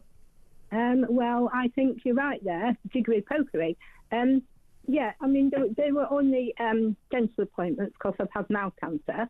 I'm sorry to hear that. So that's really important to me. Yes. And they've been cancelled. I had 5 at 2 weeks apart. Well, 2 of them have been cancelled already. Sorry, 3 of them, because this week's has been cancelled as well. Goodness. That's very frustrating and very inconvenient for you, Linda. You're trying to tackle this huge health challenge that you have. Oh, I'm okay now. No, I'm okay. It's just dental stuff now. Okay, it's just following things up. Yeah. Yeah. I'm fine now. Thank you. Okay. But it's happened to a friend of mine's husband. He said he's waiting for a hip operation, It's had 2 dates and they've both been cancelled. So is this why the waiting lists are coming down? Well, this is a big question, and I do think there's bound to be a bit of jiggery pokery here, Linda. And we just want the facts. And in fairness, the Health Secretary did answer my questions, but it is a tough one. Linda, thank you. Linda in Dorset there. Dave's in London. He's also given me a ring on 0344 499 1000. Dave, what's your perspective on this? I wanted to come at it from a slightly different way, Peter. I think everyone keeps saying problem with the NHS, problem with the NHS. I wonder how much of this is just people recycling hearsay from everybody else all the time. I had to have a hip hop. I wasn't in acute pain. I wasn't going to die. I had the appointment arranged. It took about a year. Then it got cancelled. Then they redid it about 3 months later. But for all I know, they cancelled my appointment because someone had fallen down and smashed their hip. And was in acute pain, and I'm not dying, I'm not going to be the end of the world. I can hang on for a while. I'm not like screaming in pain. It was whatever. So I don't care, But there are a lot of people who are in a lot of pain and wouldn't be as stoic as you, Dave, and would say, hold on a second, I've been given this appointment. They should meet it. Well, yeah, but it's a bit of a lottery, right? I mean, so but it shouldn't be, Dave, should it? Well, no, it shouldn't be. But with a hip hop, I mean, there's only so many surgeons you're going to trust to do a hip hop, right? So, if you want to go in and do a hip hop, and then someone says, "I'll pop in and do it," I haven't done one before, but you say, "No, I want the specialist." But anyway, let me carry on. I've got CLL. I've had it for 7 years. Well, what's CLL? Sorry, I don't know that. It's a blood cancer. Okay. It's a white cell problem with your blood. I'm sorry to hear that. Diagnosed. It's not a problem. It's second division. I've been going there for 6 years. I still haven't had to have treatment, but I go every 6 months to the blood hospital up in Hammersmith. I'm seen within 10 minutes of getting there. They take my blood. They give me my results within an hour of being there. That's all fine. And I go back to the 70s when I used to be a kid, and I remember going to hospital then with my dad when I broke my arm, and we sat there for 7 hours. So it's not like, is it really getting worse? Well, I sat there for 7 hours. I had a very good experience with the NHS recently, Dave, but so many people don't. So many people are sitting in emergency departments and A&E for very, very long periods of time. A member of my family sat in A&E for 19 hours recently, and that was seen to be as a sort of reasonable, straightforward wait.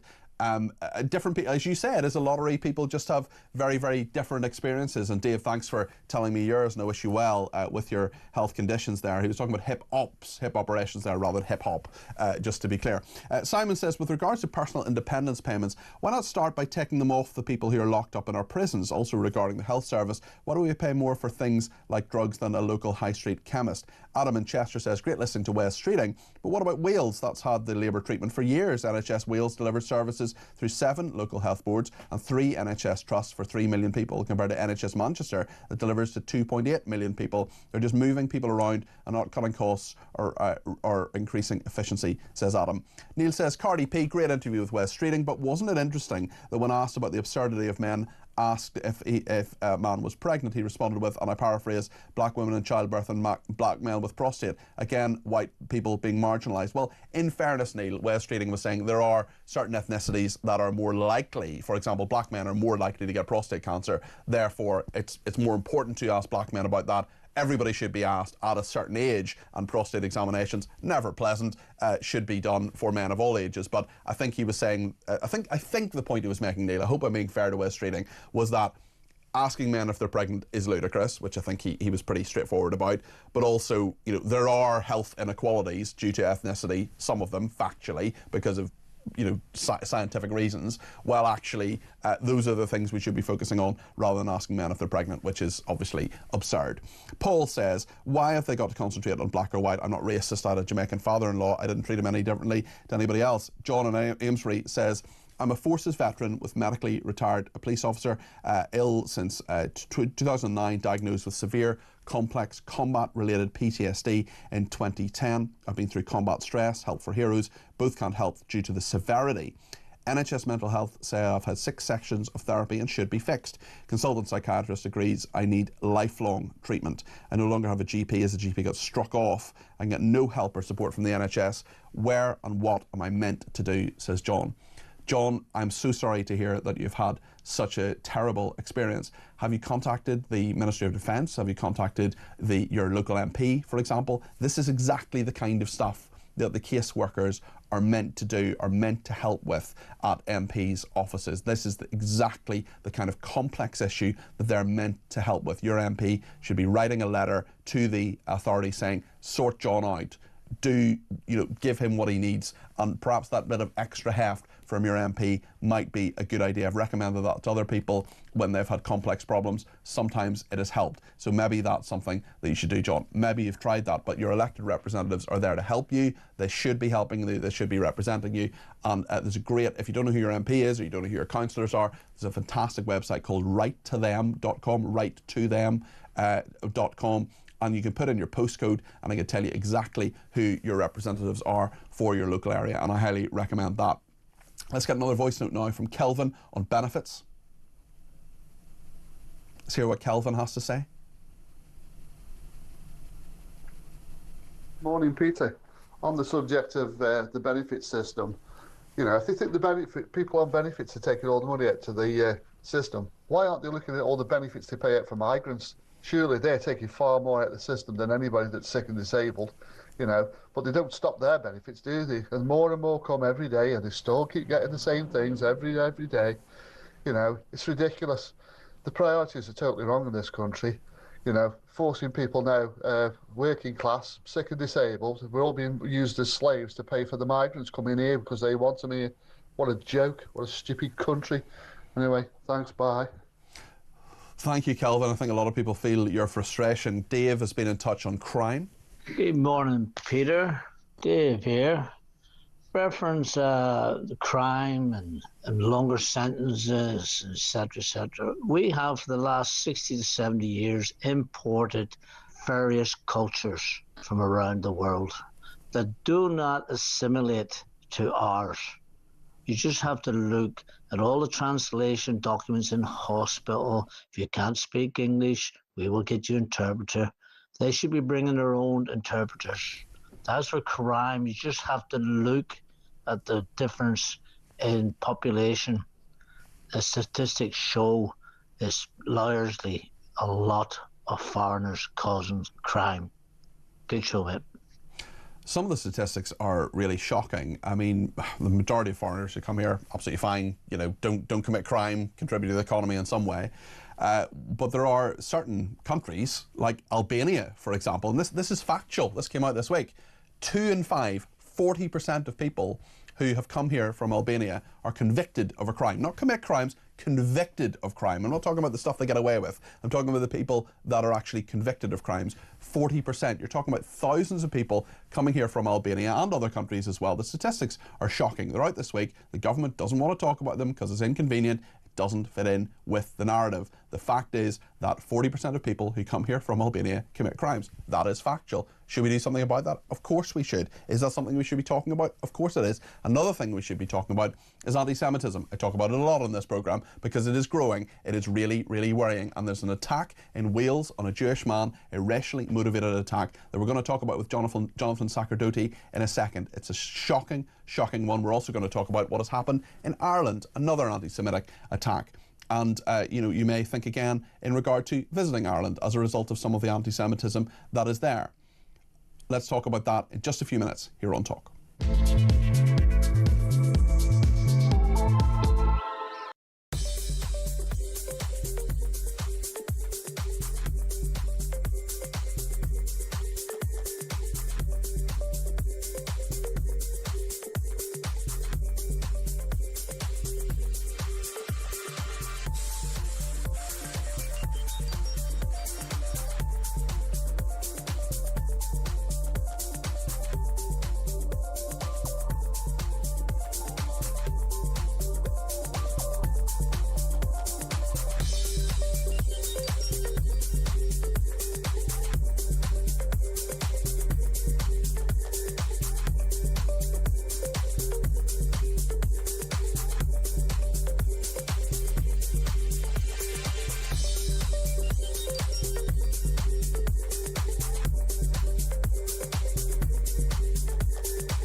across the UK, on DAB+, on your smart speaker, on your smart TV, and on your side.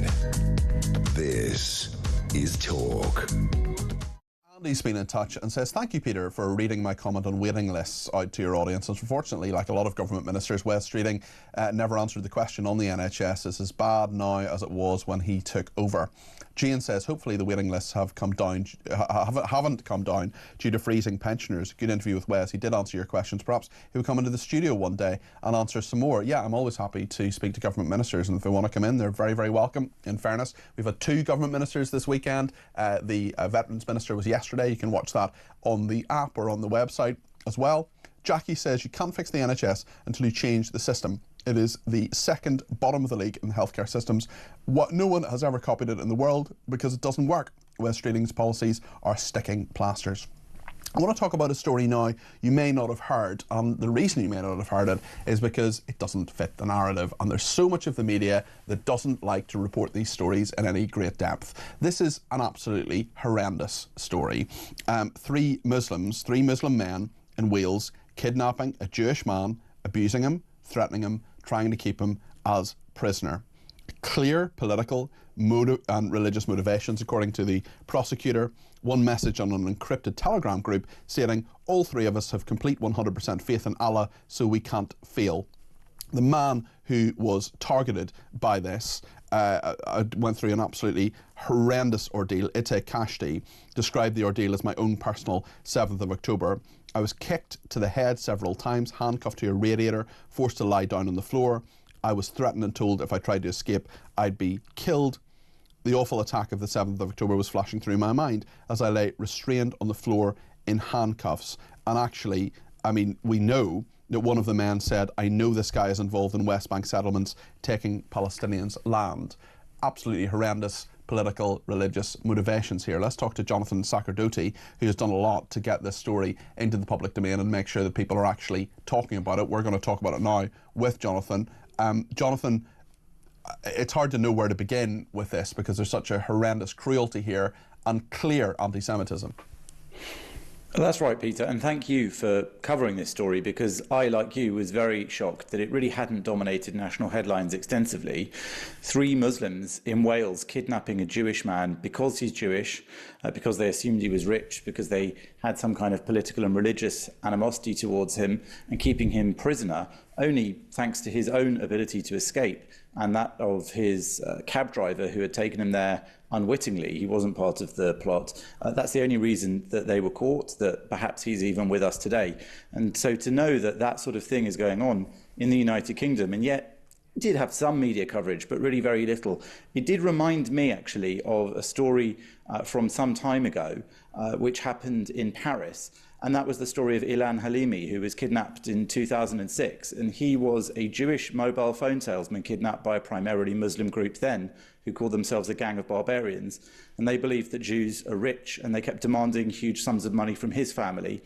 And Ilan actually lived with his divorced mum and 2 sisters. They didn't have anywhere near the nearly €500,000 that was asked then. He was kept hostage for 24 days and eventually was dumped by a roadside, found with 80% burns on his body, signs of torture, and he died on his way to the hospital. Now, that became a big case in France because of the anti-Semitism behind it and, of course, because of the horrors of it.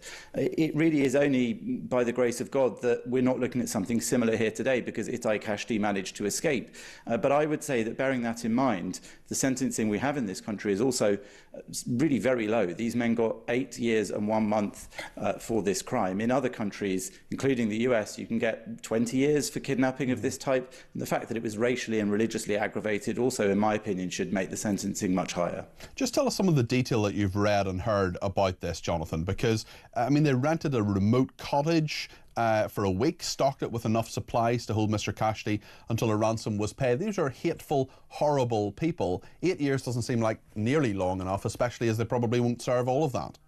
That's right. Well, I mean, the prosecutor, Craig Jones, said that there was a clear political and religious motivation, and the judge echoed that. In the discussions that went on between those criminals who carried out this kidnapping, they referred to him as having attended pro-Israel marches in London. I don't even know if that's true, but so what if it is? Yeah. One of them said that they knew this guy is involved in West Bank settlements taking Palestinians' land. They had this Telegram messaging group that they'd made in which they said all three of us have complete 100% faith in Allah, so we can't fail.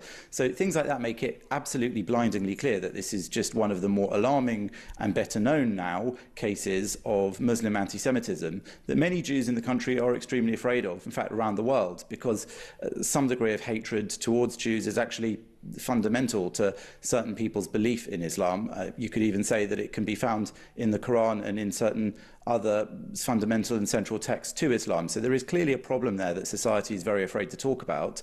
And in cases like this, you can see why it's a massive problem, because these Muslim men decided they were inspired by their religion, their God, to kidnap a Jewish man, to tie him up, to try to keep him. I don't know what their intentions were with him. We heard in the case that there was this week of supplies, but no doubt they could have replenished that. I don't really like to think about what could have happened to him, and I'm just very grateful that he was saved, that they were caught, and that they are in jail. But as you said, as I said, I think 8 years is pathetic, especially this happened on our doorstep. This happened in Wales. Just speaking about the international aspect of this, there's a horrendous story and video from Dublin. The Gardaí the police in Ireland are now properly investigating this, they say, based on the video footage that has been there. But this is an Israeli businessman spat at while dining. I'm sure you're aware of this, Jonathan. Just tell us a bit about this. Yeah, also another really disgusting video. And the fact is that these things are sadly becoming more and more common. Ireland is a hotbed of anti-Semitism as far as one can tell, and it goes right up to the top politically. We saw even during the Holocaust Memorial Day events not that long ago that they had a Jewish Israeli woman removed from the president's speech because she objected to him talking about the Holocaust and relating it to what was going on in Gaza. Completely inappropriate. I think, this is from memory, Jonathan, but I think she had a grandparent who went through the Holocaust. Absolutely. I mean, just the idea that that sort of thing is going on at that level doesn't make it surprising then when we see people, in ordinary society who are being abusive to Jewish or Israeli people like that. To spit at a man in public, to spit at a man having his dinner in a public place, in any context, is actually repulsive and disgusting. To abuse him like that. But because he's Jewish, because he's Israeli, these are really, really worrying times for many Jews. And I'm really not exaggerating when I say that there are so many frequent conversations, not just in Ireland, even here, in London, elsewhere, of Jews wondering how much longer they can stay where they are when society can be extremely hostile towards us. But worse than that, the response time is extremely slow. I mean, there's another quick story, if I've got a moment to tell you about, which is... there's a rabbi called Rabbi Arnie Saunders. You may remember that before the election he was abused outside a mosque. He lives in England, further north than here, and he had been abused by a group of worshippers at the mosque. He'd been invited to come and speak to them as a candidate in the elections. They've only just now decided to set a court date for that. So that was back during the elections. And that court date is now, I think he told me the other day, in 2 years' time. So bearing in mind that the government and the judiciary and the police can act very swiftly when they see things like what they called anti-Muslim hate going on Facebook and the like during the Southport riots, it seems staggering to Jewish people that there is such a slowness and reluctance to act when things like this are going on, whether it's in Ireland, whether it's in the UK, in England, wherever it is.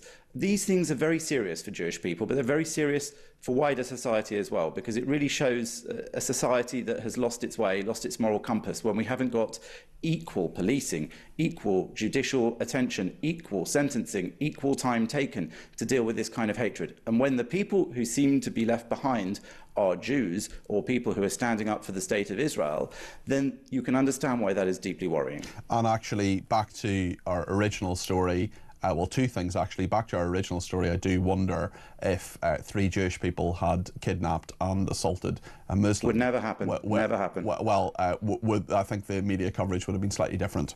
I agree with you, but it would never happen because it's not a fundamental part of Judaism to do that to Muslim people. It's not taught or preached anywhere in Jewish texts. It's not part of the Jewish tradition. Unfortunately, I don't need to tell you that Islamic-inspired terrorism, torturing, hatred, kidnapping and killing is not rare. All of us have seen it throughout our lives. You don't see the same thing happening from Jews, but you're quite right that if it happened to another minority, carried out by another minority, we would have seen something very different. You can't help but think that that's the case. Also, Tamir Ohayon from Tel Aviv, the businessman who was spat at, he was visiting Dublin for a business conference. He said nobody intervened during the attack. They chose not to care. He says people just kept eating. I felt helpless and disappointed. I saw faces of people watching me be assaulted. He said he didn't feel safe in Dublin. He locked himself in his hotel room after. Peter, that's so important because this is the thing. Anyone listening or watching now, we all have a choice in our lives to stand up when we see injustice being carried out to people near us and around us. And even if it doesn't seem to affect us, that's exactly what I hope people will take away from this. If they saw this happening to someone,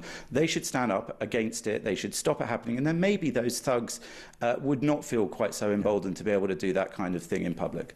Thank you, Jonathan. I appreciate that. That's Jonathan Sackerduty there, the journalist and broadcaster. Let me know your reaction to this. 0344 499 1000. We'll take more of your calls, voice notes and messages after the break.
The Human Rights Act was passed by UK Parliament. It's applied by UK judges, and people who go to court, right, because we're a free country, they can appeal. They can go to court and they can appeal, and we have a process, and we cannot say justice is too expensive. Justice is a process that everybody who lives in Britain, every citizen in Britain, should have access to. But and the idea there should be some penny pinching approach or some approach that says you're brown, you don't have access to. No, hang on. I've really got to come back on this. That is absolutely outrageous to suggest that.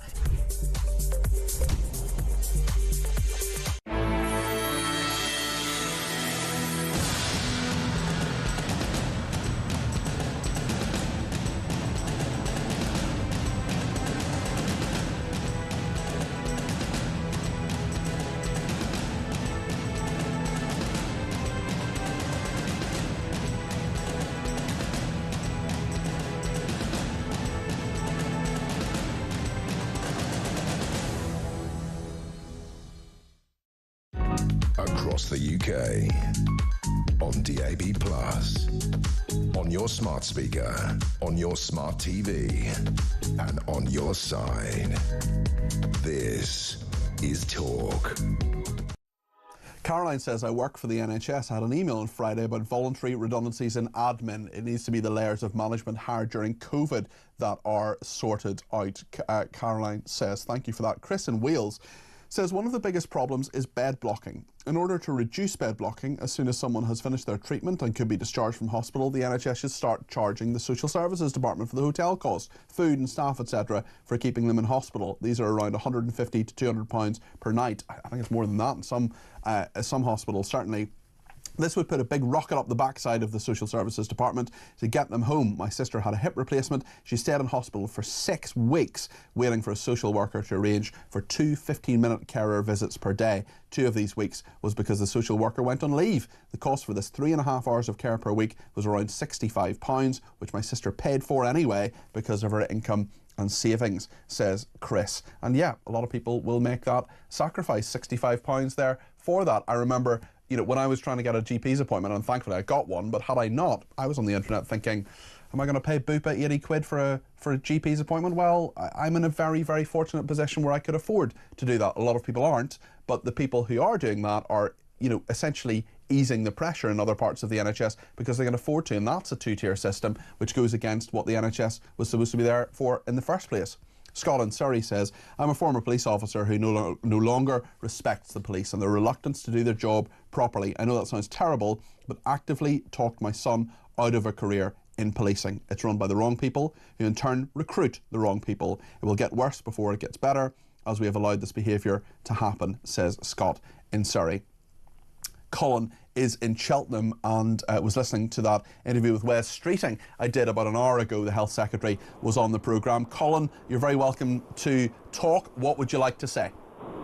Hey, Peter, great show as always. Thank you. Peter, it's almost 2-tier. Now, just to give you a bit of background, I do suffer from chronic pain, so I'm always in pain. Sometimes it spikes. I'm sorry to hear that, Colin. I've lived with it for quite a few years and I've had to put up with it. So I can be a bit immune to pain because I take a number of painkillers. But the point is, this is one time I was walking along, I thought I twisted my ankle and I just carry on like we all do. But my wife noted my foot was at a funny shape. So I went down to A&E, they diagnosed it as a pull tendon or a ripped ligament in my ankle. In fact, I'd actually broken a bone in my ankle. This is 4 years ago. Goodness me. So I've been trying to work. I have been working, in fact. And every time I've been back to GP complaining about the pain, they keep asking me, am I still working? Because to them I shouldn't be working. But I can easily sign off on the sick. I don't want to do that. Now, they have finally found out that I have got a broken bone. And I've waited the 20 weeks, which is what they're supposed to do. Yeah. But I've been put back again because it's not seen as a priority. Yeah, it's a priority for you though, Colin. You've been dealing with this for a long time now. Oh, Peter, I've actually lost my job over it. Really? So, yeah. So I did actually speak to PALS and say, look, I'm in danger of losing my job. Well, what's PALS? Sorry, just tell people what that is. They may not know. Oh, my apologies. That's the patient liaison line through the NHS. Okay. And you said to them, look, my job is at risk here. Seriously, can you help me out? Yeah. And lo and behold, 2 weeks later, I lost my job. So that's awful, Colin. I'm so sorry that happened. No, it's fine. It happens. But this is something that is preventable. Yeah. I've told them what the situation is. They know that there's a broken bone in my ankle, and it's not seen as a priority. So it's not people that want to be unemployed. It's a system that's making people unemployed. Yeah. Because as soon as they fix my ankle, great, I can work again. Yes. But I'm not being allowed to do that. Well, I know someone, Colin, in my life who was telling me about their son. The son's a plumber, and he has broken his leg, and they're in a situation where they'll probably wait a year and a half for an operation. And he's a plumber. You know, he needs to be able to get around. He needs to be able to bend down and do all the plumbing work. And they're between them as a family going to try to raise with savings and other beg, borrow and steal 10 grand for him to get an operation privately, because he would lose so much more than £10,000 being off work for a year and a half. And so many people, you know, they maybe can do that if everybody gets together, but at the same time there are people making heartbreaking choices. You've just told us about losing your job as a result of waiting for what should be, from the NHS's perspective, for you it's a very major thing. For the NHS it's a pretty straightforward thing. Yeah, I mean, I've been told you've been put back because it's a complex bit of surgery. Yeah. It didn't have to be. Yeah, yeah. As I said, 4 years ago this happened, and I've been putting up with it ever since. I have gone back to the medical people several times. They keep saying, am I still working? Because I think they recognise the severity of it. Yeah. And now that I'm not working, not through my choice, because I'm almost unemployable. But I don't want to be unemployed. Yeah. But this can be fixed, but it's not happening. Colin, I hope things get better for you. I really do, and I hope you get a good job that you can be proud to do. And I know you want to work, and I know you want to feel better. And I really feel for you, mate. And I hope things move quickly. What have you been told in terms of what happens next? I mean, how much longer are you going to have to wait? Oh, at least 20 weeks. It's ridiculous, utterly ridiculous. Yeah, and but the point is I'm not trying to portray a sob story. You haven't at all. You haven't moaned or whinged at all. You've given us the facts, Colin. You've told us what is happening to you. Yeah. So this is to do with the benefit system and the NHS. So this is combined. Yes. Yes. And I'm being forced into it. Yeah. I don't want to be. Well, listen, I wish you well, Colin, and I hope that it's less than 20 weeks. It may not be, but I hope it is. What a ludicrous story. I mean, Colin is just clearly someone. He wants to work. He wants to get better. He's been dealing with his chronic pain, and this is just a thing. Okay, it's a complex bit of surgery, but this is what the NHS does day and daily. You would hope that they could do it a bit quicker than that. Ken says the biggest cost of Britain from illegal immigration is not financial, which itself is horrendous. It's the loss of national identity, without which you have no nation. We are facilitating the death of our nation. That's Ken in Lancashire there. I'm sure back in the 80s, says this person, 80s, people on the dole were offered jobs, and if they refused a third time, their benefits were stopped. Neil says NHS replacement hip in Wales, 5 years, private 5 weeks. Wes Streeting is like all MPs, not worth his salary. Well, he's not responsible for the NHS in Wales, although Labour are, as you correctly point out there. Ali says, I've no trust in NHS waiting time, so joined a private health insurance scheme. I'm paying for national insurance of around £250 a month and £155 on top for private insurance. So if I, God forbid, need treatment for life-threatening conditions, I don't have to worry. Shouldn't have to, could do with the money for other things, but if you don't have your health, there's not much left. Sadly, I can't rely on current health waiting times. George is in Dundee. George, what would you like to say? Hiya, Peter. Thanks for taking my call again. It's just a point I've never heard anybody brought up. My wife receives the highest level for PIP, and the government pay me a carer's allowance. Okay, yeah. So about £1.20 an hour, something like that, for my 40 hours of care. Now, if my wife loses her PIP, I'm not disabled, but I lose my carer's allowance because, according to the government, I have now nobody to care for. I then have to go back to work. If my wife becomes unwell, and she becomes unwell every single day, sometimes 2-hour recovery period, sometimes 3 hours, sometimes longer, does she have to phone an ambulance? Because my work, whoever I work for, ain't going to let me away every day from my work to go and deal with this. Yeah. None of the politicians think of the joined up. The joined up procedure with this. I gave up a good career to look after my wife. The government pay me £1.23 an hour, but if they take away my wife's PIP, I will be forced to go back to work because I'm no starving.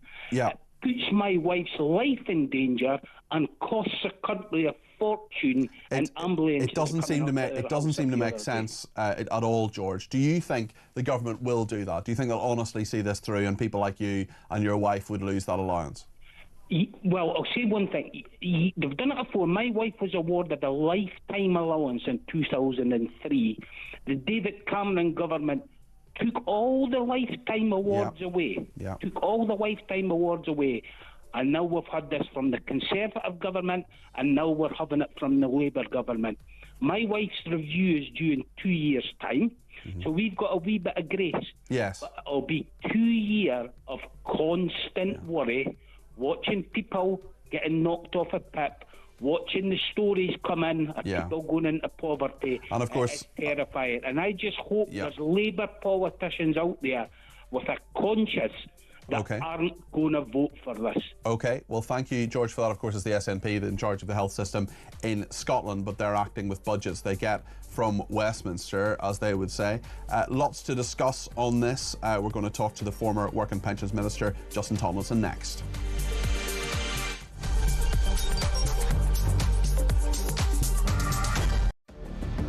I can announce this government will begin the biggest sustained increase in defence spending since the end of the Cold War. We will deliver our commitment to spend 2.5% of GDP on defence, but we will bring it forward so we reach that level in 2027. The answer from European capitals has been as resounding as it is clear. We are in an era of rearmament to respond to the short-term urgency to act and to support Ukraine, but also to address the long-term need to take on more responsibility for our own European security. On Saturday, we also agreed a new £2.2 billion loan for Ukraine, backed not by the British taxpayer, but by the profits from frozen Russian assets.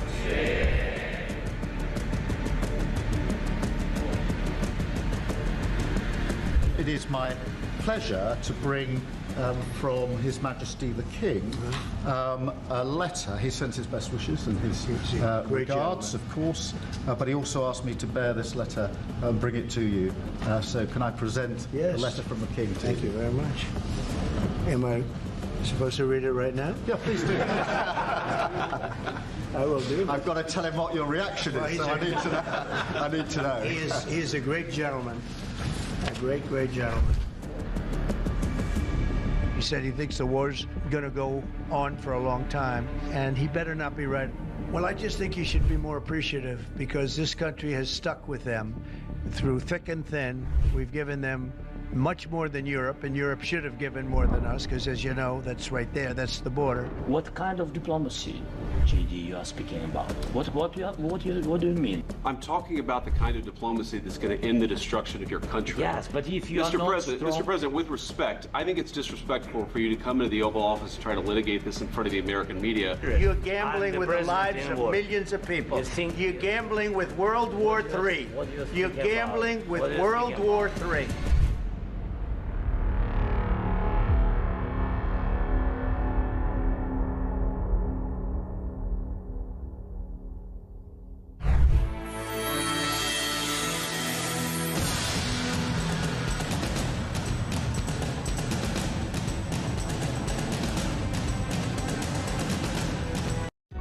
Across the UK, on DAB+, on your smart speaker, on your smart TV, and on your side.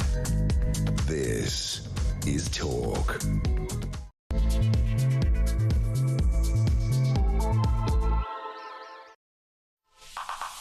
Good afternoon, this is Talk. I'm Peter Cardwell here with you between now and 1 o'clock. There's lots to talk about today. We're talking about how we fix the NHS. What do you think about that? Let me know your thoughts. Also, the big debate ahead for our politicians on the welfare system, disability benefits, things like personal independence payment. The Welfare Secretary, Liz Kendall, seems to be backtracking a bit today. There's a number of reports right across the media talking about this, saying that the cuts might not just be as harsh as they are. Maybe that's spin, maybe that's media management. We'll get to the bottom of it. We'll be talking to a former Work and Pensions Minister in just a second, Justin Tomlinson. Also, really interestingly, we've been talking about anti-Semitic attacks in Wales and Ireland as well. Quite a lot of reaction to that. We'll talk about that a little bit later on. And really some very interesting stories from people's personal experience of the NHS as well. Keep those coming in. 0344 499 1000 is the number to call to get your voice on the air. You can text me 87222 with the word talk in your text. You can tweet me me at talkTV or follow me at Peter Cardwell. Remember, the main number, it does three things. You can send me a voice note, less than a minute please, or you can send me a WhatsApp text message, or give me a ring for a live discussion on the air, 0344 499 1000. Loads to discuss between now and 1 o'clock. Let's do it together here on Talk.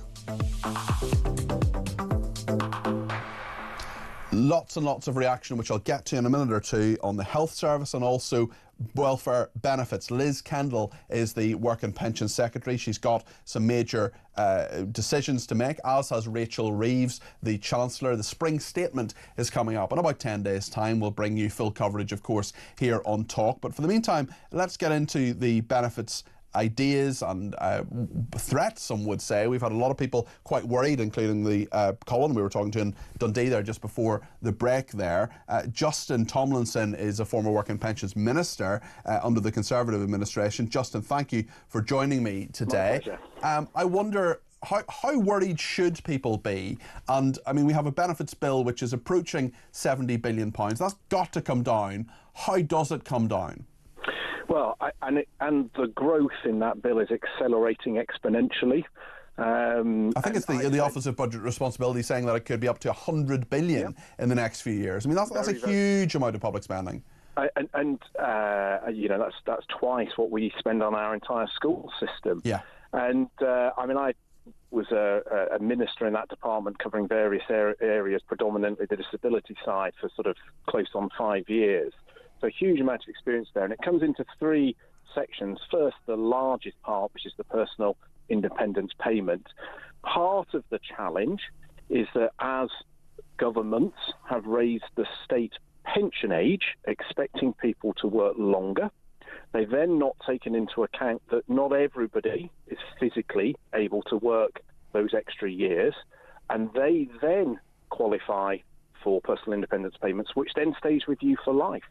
So it could be that you are age 64, you suddenly qualify, and then you will keep it, and we only then gained 1 year of extra work, you not claiming your state pension, but in return gaining a lifetime of PIP support.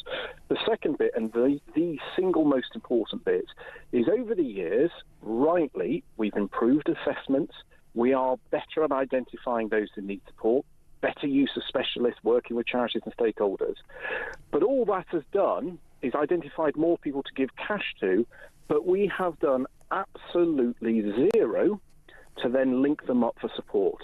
So if you have a fluctuating health condition that with the right support could mean that you can then carry out activities as anyone would expect, we're not linking that up. So the moment you're on PIP, there is almost an acceptance that you will be on there for life. And in all of the parliamentary debates, the media questions, interviews, oral questions in the House, it was always about how many people have you got, how many have you identified in the area. There was never once a question about how many people have you been able to support to come off the benefit. And we have a one-size-fits-all. So whether you have a recognised terminal condition or whether you have a fluctuating health condition, you will always be assessed. Where there are conditions, for example, motor neuron disease, where we frankly should just have a really light touch approach, because it's a given that sadly that is a progressively declining condition, and then focus your resources on those with fluctuating conditions to link them up, whether that's NHS, whether that is any other support, to give them the best chance to actually no longer require the PIP support. And you mentioned the fluctuating conditions. I'm sorry to bang on yet again. I mentioned this yesterday about my best friend has multiple sclerosis. Some days she can do loads of work. Some days she can do a couple of hours of work. Some days she can do no work. Sometimes she'll work hard and then need to take a few days to recover from that. And I just think that there are so many people, especially as work has changed so much in the last few years because of lockdowns, so many people now working from home. I know not every disabled person can use a computer, for example, for lots of different reasons, but there is a lot more flexibility in work, and to me anyway, Justin, the system doesn't seem at the moment to reflect that. Well, it's doing absolutely nothing. But that leads nicely into the second point, which is for those on work-related benefits. That's separate to PIP. So you could be in full-time work and also in receipt of PIP. Now, this is around the huge increase in numbers of people who are declaring. So I think we're up to 5 million people now in this country of working age who are no longer expected to look for work. And there will be a cohort where it doesn't matter what support you give, it isn't a realistic expectation.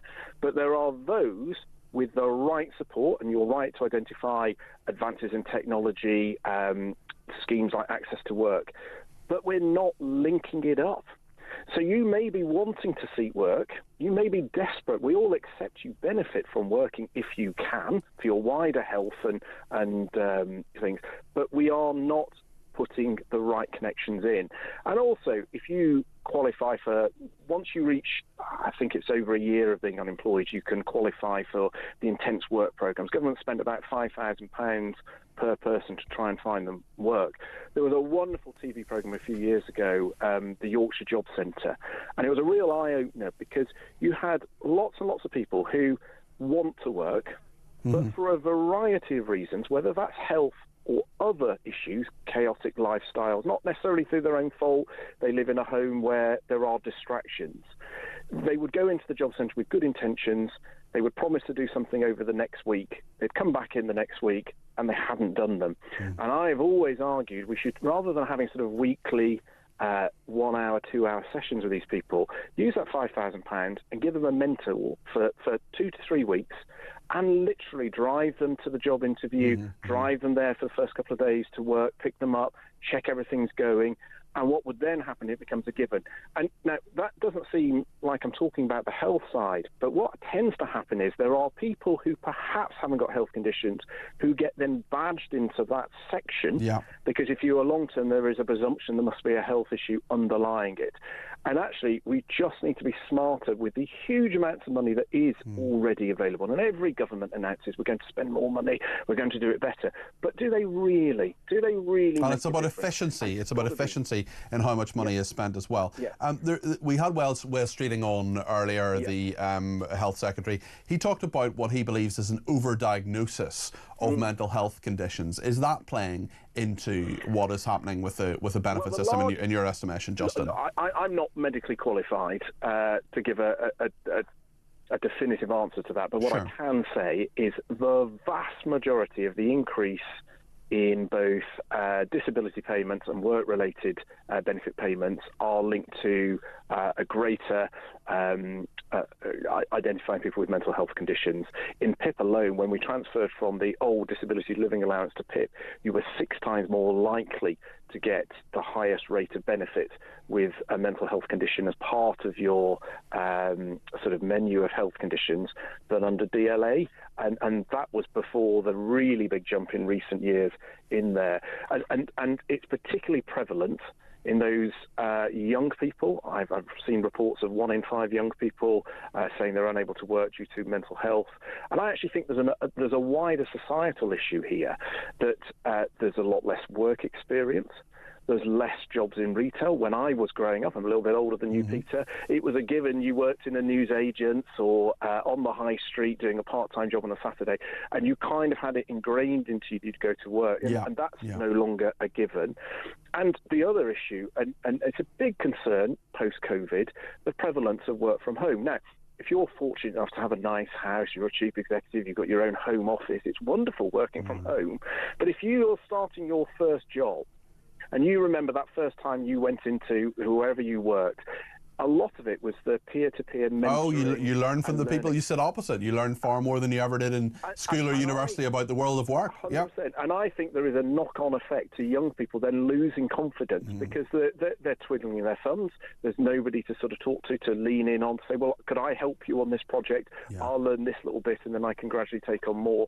And I've got friends and family where that has really impacted them because their working condition is they're working on the bed that they sleep in. And so there are wider societal things we need to look at. We need to be a lot smarter. Now we're better at identifying how those with different health conditions, to linking them up to bespoke sport. Let's use the charities and stakeholders to help shape and design that support, and let's make it more intense. So rather than once a week for 52 weeks and achieve absolutely nothing, let's do 2 or 3 weeks. Because again, look back to your career. I suspect your parents encouraged you, and when you had ups and downs, it doesn't matter what your background is, you have ups and downs, you would have had people to steer you. That is not a given for everybody. Totally correct. Justin, get somebody in the habit, and if they're in the habit, work will help their health.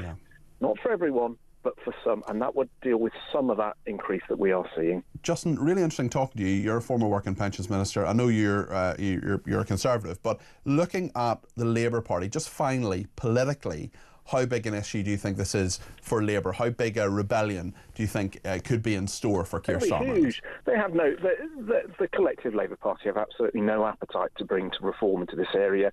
I was in almost weekly parliamentary debates, and any suggestion to tailor support, to provide extra things, they would always presume that people didn't want to try and look for work. And rightly, there is a cohort of people where perhaps work is an expectation too much and they should be fully supported by the state. But there is also a huge cohort who are desperate to have the opportunity that their friends take for granted, but they are not given that bespoke. And it is not beyond the state to provide specialist support, work with the charity and stakeholders who've got that knowledge to unlock all people's potential. And in all of my visits as a minister, there was nothing more rewarding than meeting somebody who society had written off, that with the right support was able to then progress, and nothing beat that. There is not an appetite in the Labour Party to do that because they don't understand ambition, they don't understand self-worth. I'm sure they would take issue with that, Justin, but thank you for your thoughts. Justin Tomlinson there, former Work and Pensions Minister. Lots in that, I think. Tell me what you think. 0344 499 1000. And just before we go to a break, I just want to thank the listener who has sent me via social media an absolutely horrendous story. I've just seen this morning. This is a story reported by the BBC in West Midlands about 2 dogs abandoned within metres of an animal charity. This is 2 dogs found tied to a tree, underweight, scared and abandoned, according to the Birmingham Dogs Home. The pair of dogs were discovered tied up within metres of the charity's Wolverhampton centre, and the dogs were in a truly awful state, missing patches of fur. They're getting urgent medical care and rehabilitation.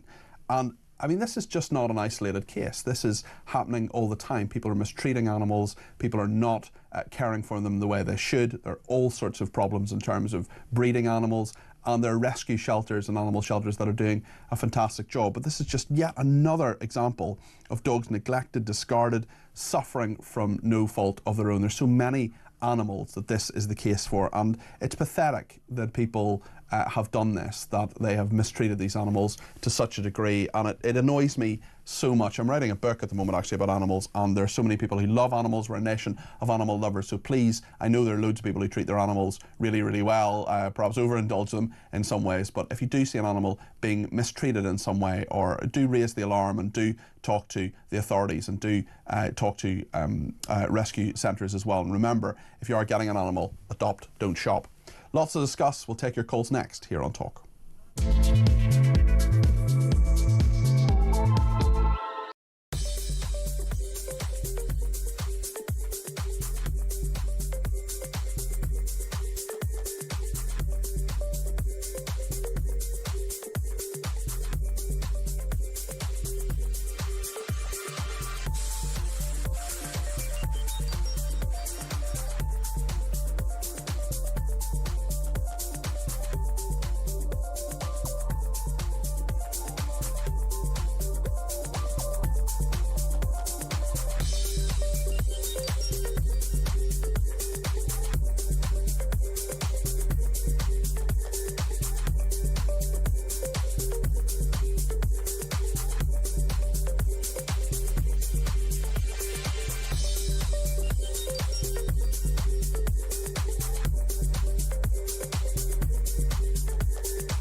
My very firm belief is there are other forces at work. There are people dripping poison into other people's ears. There's sort of meetings in corridors of Parliament saying, you should do this, you should do that. Did you know this? There are people doing the same within Reform. Yeah. And I just would casually say the provenance of those people is not from Reform. It's from a party that probably doesn't want Reform to do well. Of course. Now, the problem is everyone's fallen for it, right? Rupert's fallen for it. Nigel seems to have fallen for it.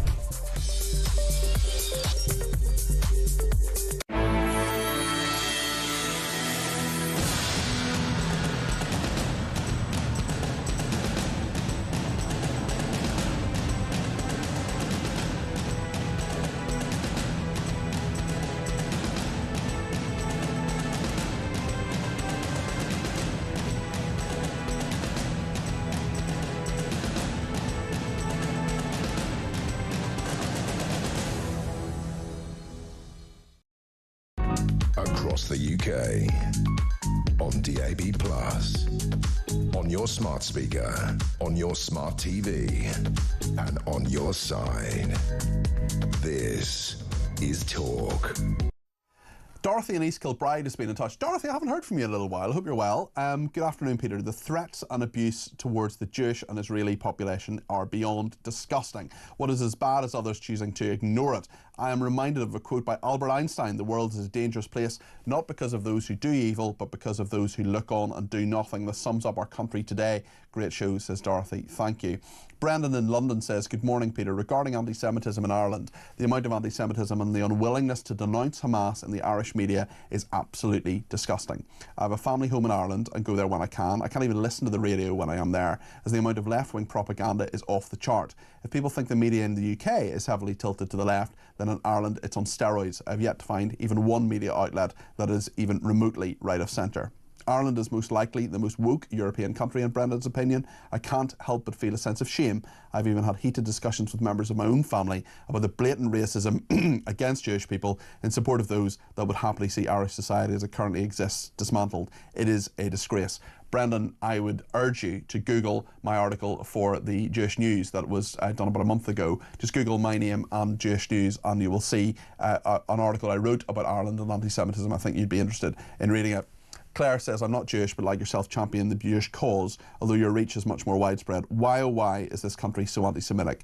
I know why, because our country has been indoctrinated by the far left radical belief that Jews are inhuman and wrong and vilified. Jews can no longer walk our streets safely because of the increased Muslim societal impact on us, and our media are biased and give little notice of any hate crimes on our streets regarding Jews, plus our establishment is doubly blindfolded. This is a crime against humanity. I would say it's not just Muslims, I think it's Islamist Muslims, and I also think there are a lot of people who aren't Muslim who are really, really anti-Semitic as well. And that is a major, major issue. Let's hear what Judith had to say about my interview with Jonathan Sacerdoti a little bit earlier on in the programme. Morning, Peter. Judith here from Radlett. Thanks for having Jonathan on and talking about those two incidents. He's totally right. Jews wouldn't kidnap it. It wouldn't be part of our remit. We wouldn't even think about it. It's not who we are, what we're taught, anything like that. However, it is, as he said, part of this Islamic culture. And, you know, we see this time and time again. What I find horrific with everything is that people stand by and watch. As he said, the Israeli guy was spat on in Ireland by the two women. Nobody did anything. They just filmed the incident. Another question I'd like to ask you and your viewers. Since October the 7th, not one Gazan has helped any of our hostages. Not one. Not one has come forward with any information as to where they are, anything like that. It's a very, very interesting point because in the Second World War, Germans did try and help the Jews and plenty of people did try and help us. But this way, nothing, even though millions of dollars were offered with recompense for freeing or helping to find our hostages. Just let that sink home. Thanks, Peter. Great show.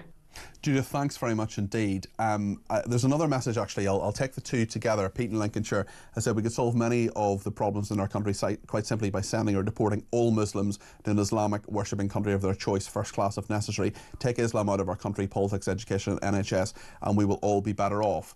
I don't think the problem is Islam.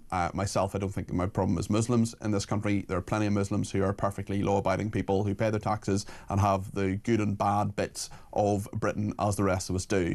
The problem is Islamists. The problem is people who are radical. The problem who are people who are anti-Semitic. There is a problem with anti-Semitism within the general Muslim population. There are statistics to support this. This is not a racist point. This is a point backed up by studies that show that a large minority of Muslim people are anti-Semitic. There are lots of other people of lots of other races who are anti-Semitic as well.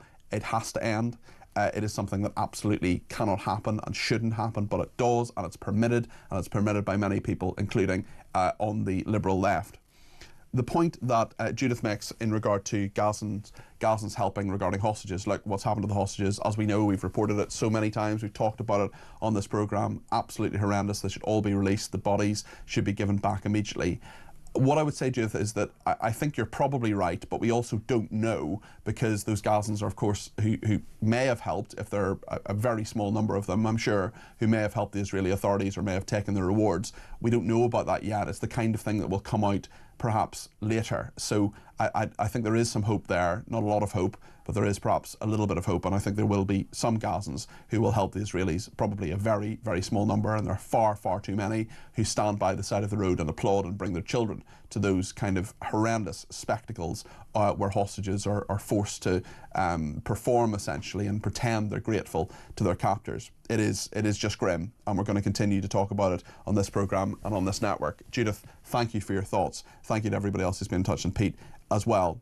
Bill says, morning Peter, great show. I am self-employed. I'm a self-employed electrician. I have private medical insurance in case of emergency. All self-employed people should have the same. Glyn says, I'm 6 years waiting for a knee replacement. Well, let's talk to Rose in Cheshire, who's given me a ring on 0344 499 1000. Rose, you're very welcome to the programme. What would you like to say? Hi, Peter. I've spoken to you about this before, and I just wanted to call after that conversation surrounding support for disabled people. Yes. It's all well and good to try and provide support to get people who have ongoing health issues and disabilities into work, but there seems to be a lack of support, especially when people can't really afford to go into unions, to then have support where their private companies or even public companies now are very withholding in providing support when you do take time off work because of your illness. And it's still proven that if you have higher periods of absence than, you know, a perfectly healthy, normal working person, you may still be at risk of losing your job. Yeah. And just a vicious circle where you end up back in the same situation. So nothing's ever going to change, even if you get people into work, if you don't help them to stay in work or help to support them when they have periods of absence. I think that's a very, very fair point. What's your situation, Rose? So I have epilepsy. I've been diagnosed since 2018. Last year I got back into work and unfortunately had some health concerns surrounding had to have breast biopsies, and I had to have colonoscopy and an endoscopy for issues surrounding finding nodules and tumours. Oh goodness! Okay. I'd only been in that place of work for around 2 to 3 months. Yep. And because I had 3 periods of absence, 2 at one day and 1 at 1 week, I was told that my periods of absence are too high, whether they're health related or not. I was told I could be fired at that time if they wanted to, but I was going to be given one last chance to not have any absence, otherwise I would be let go. Yeah, I mean, Rose, you've been through the mill. You really have, and I'm so sorry to hear this. And you want to work, you want to be in a workplace, but you have all sorts of health problems, and you've got to deal with those. Can you? I'm being devil's advocate here. I'm on your side, Rose, but let me be devil's advocate for just 1 second. Can you see it from the employer's perspective? I can see it from the employer's perspective if your personal work is being greatly affected by that and the business is suffering. But for those people, especially me, that work incredibly hard when we are there, and no support is given to work from home. This particular company was not interested in allowing somebody to work from home in periods where they are struggling. And so saying that, you know, since COVID, a lot of situations have changed and a lot of people can work from home, that's not actually the case. So it's not always the case, people, to be back in work. How are you now, Rose? Oh, I'm fine. Generally, I have time off for appointments because I still have to go for scans. I don't work for that company anymore. I work for somewhere else. Is the company you work for now a bit more understanding? Are they a bit more flexible? Certainly, yes. I work from home 3 days a week now, but I'm very fortunate to be in that situation. And a lot of people who don't have the capability to work in the same way I do, you know, in an office, have the same level of education or experience to do so. They're talking about retail workers. You know, you can't work from home if you're a retail worker. Yeah, no, it's true. It's true. Rose, I wish you well and thank you. And that's clearly someone who's had health problems who really wants to work, who really wants to be in the workforce and make a contribution. This person on text says, I've just taken out Bupa cover because it has taken me a year to seek a face-to-face appointment with a dermatologist. I had to pay for a private appointment because the doctor said it will take a further year to see an NHS dermatologist. Leslie says, I have to agree with Ben Abib earlier in your show. I supported Nigel Farage through UKIP, Brexit and now Reform UK. Although he is a great campaigner, he has all the salesman qualities. I do have my reservations about him actually running a country. Just look at what happened to Boris Johnson, who failed badly due to being disinterested in the detail and bad management. Colin is a very sad story, says this texter. Could the reason for the 20-week delay for complex surgery be that the NHS is under pressure to reduce waiting list numbers, so we're concentrating on the quick, simple procedures? I think it probably could. I think people have forgotten, this texter says, what PIP payments are for. They're for help with personal care and restrictions to walking. If they still need help, they will have nothing to fear. Well, we've heard that one before. Lots to discuss. We'll continue to discuss it with you, and we'll talk about the classroom crisis, the number of male secondary school teachers at a record low. We'll talk to someone who left the profession and find out why next here on Talk.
Across the UK, on DAB+, on your smart speaker, on your smart TV, and on your side. This is Talk. Just looking at a couple of tweets there during the break, and thank you to everybody who's contributed, including Charlotte, who says there's a campaign happening against Reform UK because the other lot are scared stiff. Reform are doing so well, the Tories are the most worried. And thank you to Gerald, who says, great show. Abandoned animals, 3 young cats were dumped in the New Forest at Christmas in cold weather with no food 2 were found and passed on to Waifs and Strays Cat Rescue and Pool, who do a great job, and since then have been adopted as a pair. Sadly, the third one did not survive. Well, listen, thank you for that, and thanks to everybody who does look out for animals, and many volunteers. I'm sure there'll be some of them today listening in animal rescue shelters. Remember, adopt, don't shop. That is a mantra I'm never, ever going to stop saying. Let's talk about the crisis in our classrooms. The number of male secondary school teachers at a record low. Just a third of secondary school teachers are male, the lowest proportion since records began. This has prompted a call for a targeted recruitment campaign to bring more positive role models for boys into the classroom. Well, Chris McGovern is the chair for the Campaign for Real Education. Ryan Wilson is an author and former deputy head teacher. He's the author of a great book called Let That Be a Lesson. Ryan, you were a male secondary school teacher. You left that profession. What was it about the profession that made you decide, actually, time to go and do something else? Good afternoon, Peter. Thanks for having me. Well, teaching is a brilliant job. You know, because we've spoken about it before, that really I never wanted to do anything else other than be a teacher. Right from when I was a child, I wanted to teach. All the way through university, I wanted to be a teacher. And it's a job that I absolutely loved. But let's not overcomplicate this. The pay is not very good, and the job is all-consuming, absolutely all-consuming. So those two things were obviously factors in me leaving. Probably a bigger one was just the unrelenting pressure. I was in leadership by the time I left. Ofsted, as you know, are the body who regulate teaching, who inspect schools. And the pressure from Ofsted really is quite crippling, and I suspect that's the reason a lot of people leave teaching, both men and women. What sort of pressure does Ofsted put you under? Because of course we've seen that very heartbreaking case of a woman whose suicide, head teacher suicide, was in some way seen to be contributed to by the pressure from Ofsted. Many people will say, actually, we just want to know whether the schools are any good or not, and things like those Ofsted ratings are actually something that makes people decide whether they want to send someone to school or not. And our teachers should be under scrutiny for what they teach, but clearly, for you and for many people, it's far too much pressure.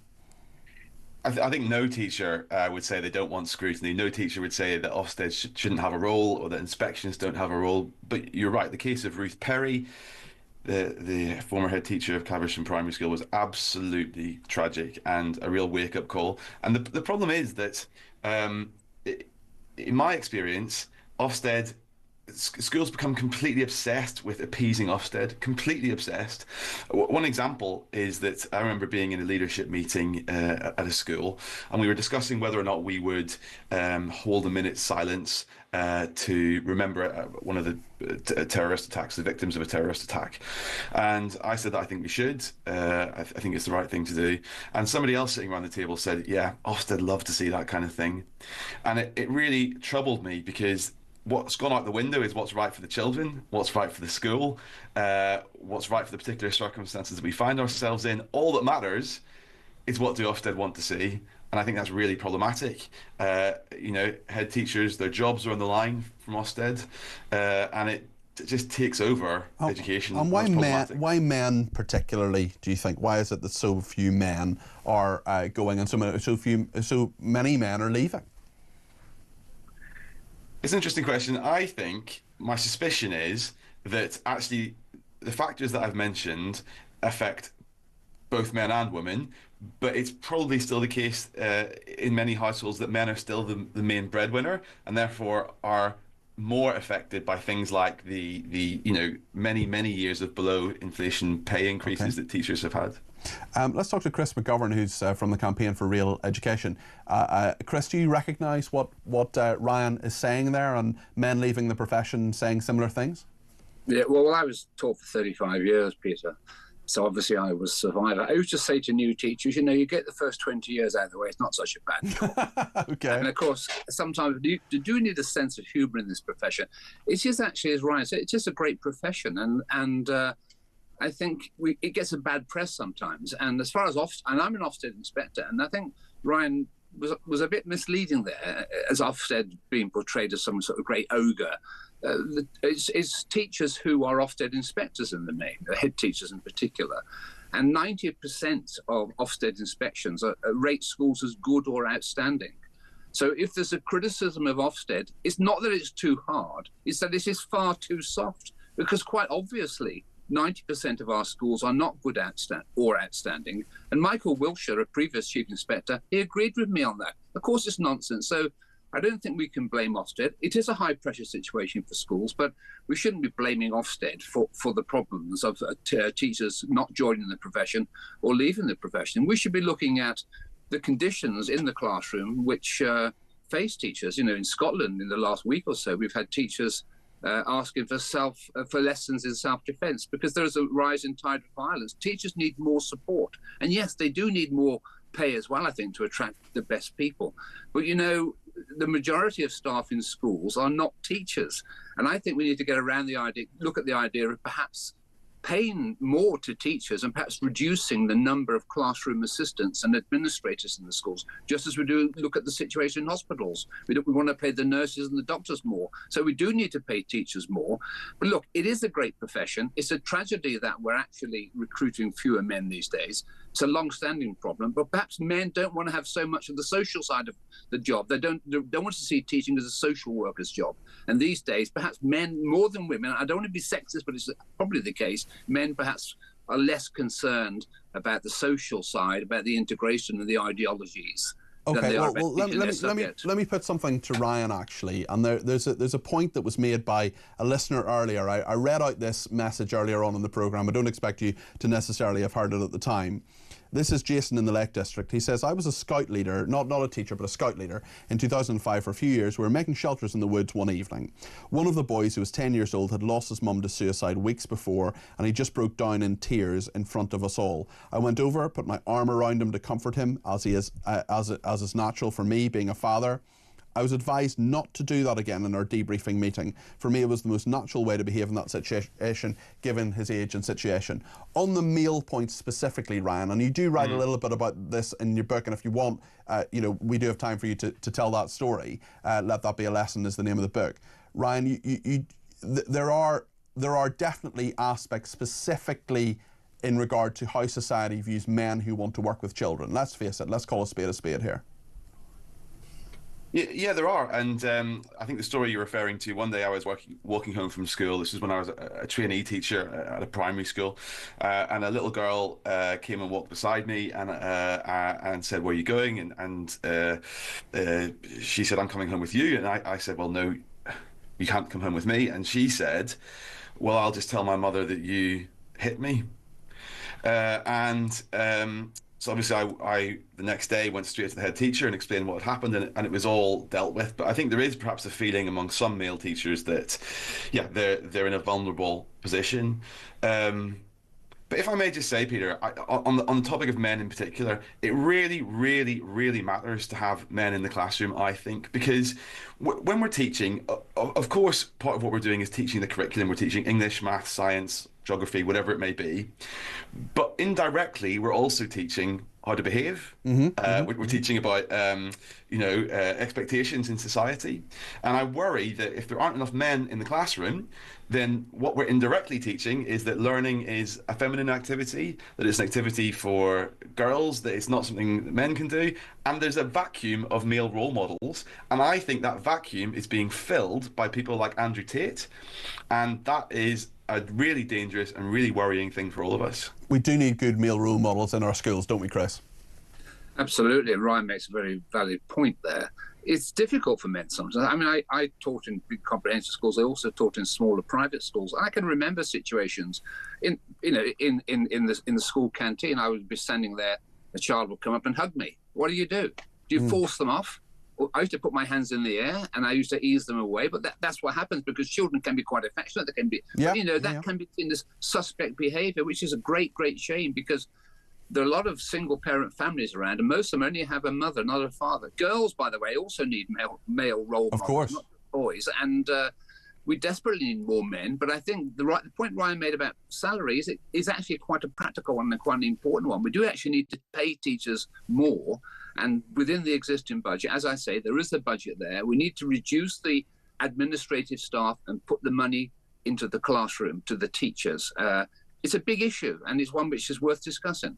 Thank you both very much indeed. That's Chris McGovern there, chairman of the Campaign for Real Education, and Ryan Wilson, who is an author of a book called Let That Be a Lesson, highly recommended, former deputy head teacher, and his father, because Northern Ireland is a village, his father taught me. He was my music teacher.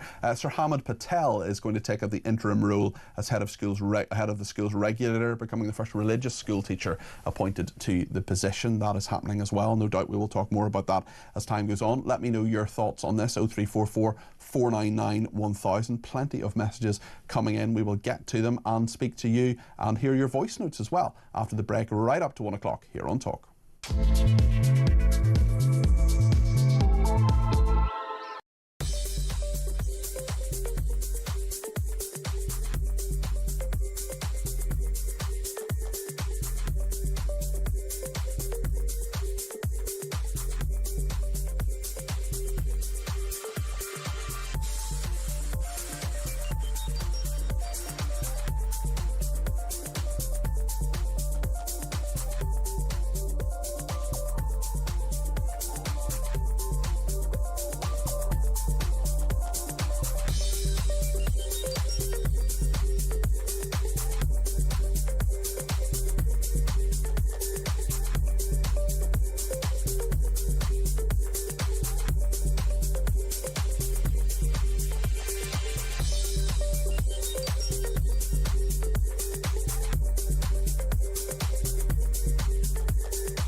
My very firm belief is there are other forces at work. There are people dripping poison into other people's ears. There's sort of meetings in corridors of Parliament saying, you should do this, you should do that. Did you know this? There are people doing the same within reform.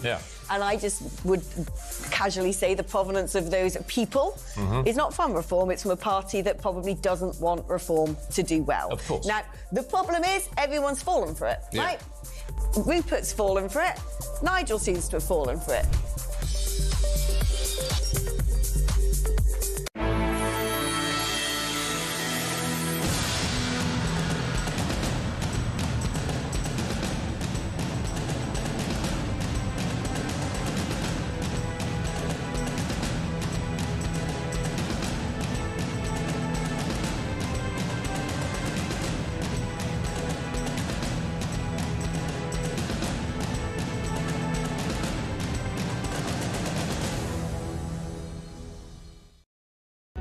Across the UK, on DAB+, on your smart speaker, on your smart TV, and on your side. This is Talk. Thanks to Gareth, who says, I'm listening to your teachers chat. I thought of doing it after I left the prison service. I was told I would be great. I couldn't do it because of the woke nonsense. I would have also told Ofsted no. We spoke to Wes Streeting a little bit earlier on. We're asking the question today about how you would fix the NHS, and Wes Streeting, of course, is the Health Secretary. I spoke to him about lots of health issues. We'll come to that in a second. But I also asked him about Reform UK. This is what he said.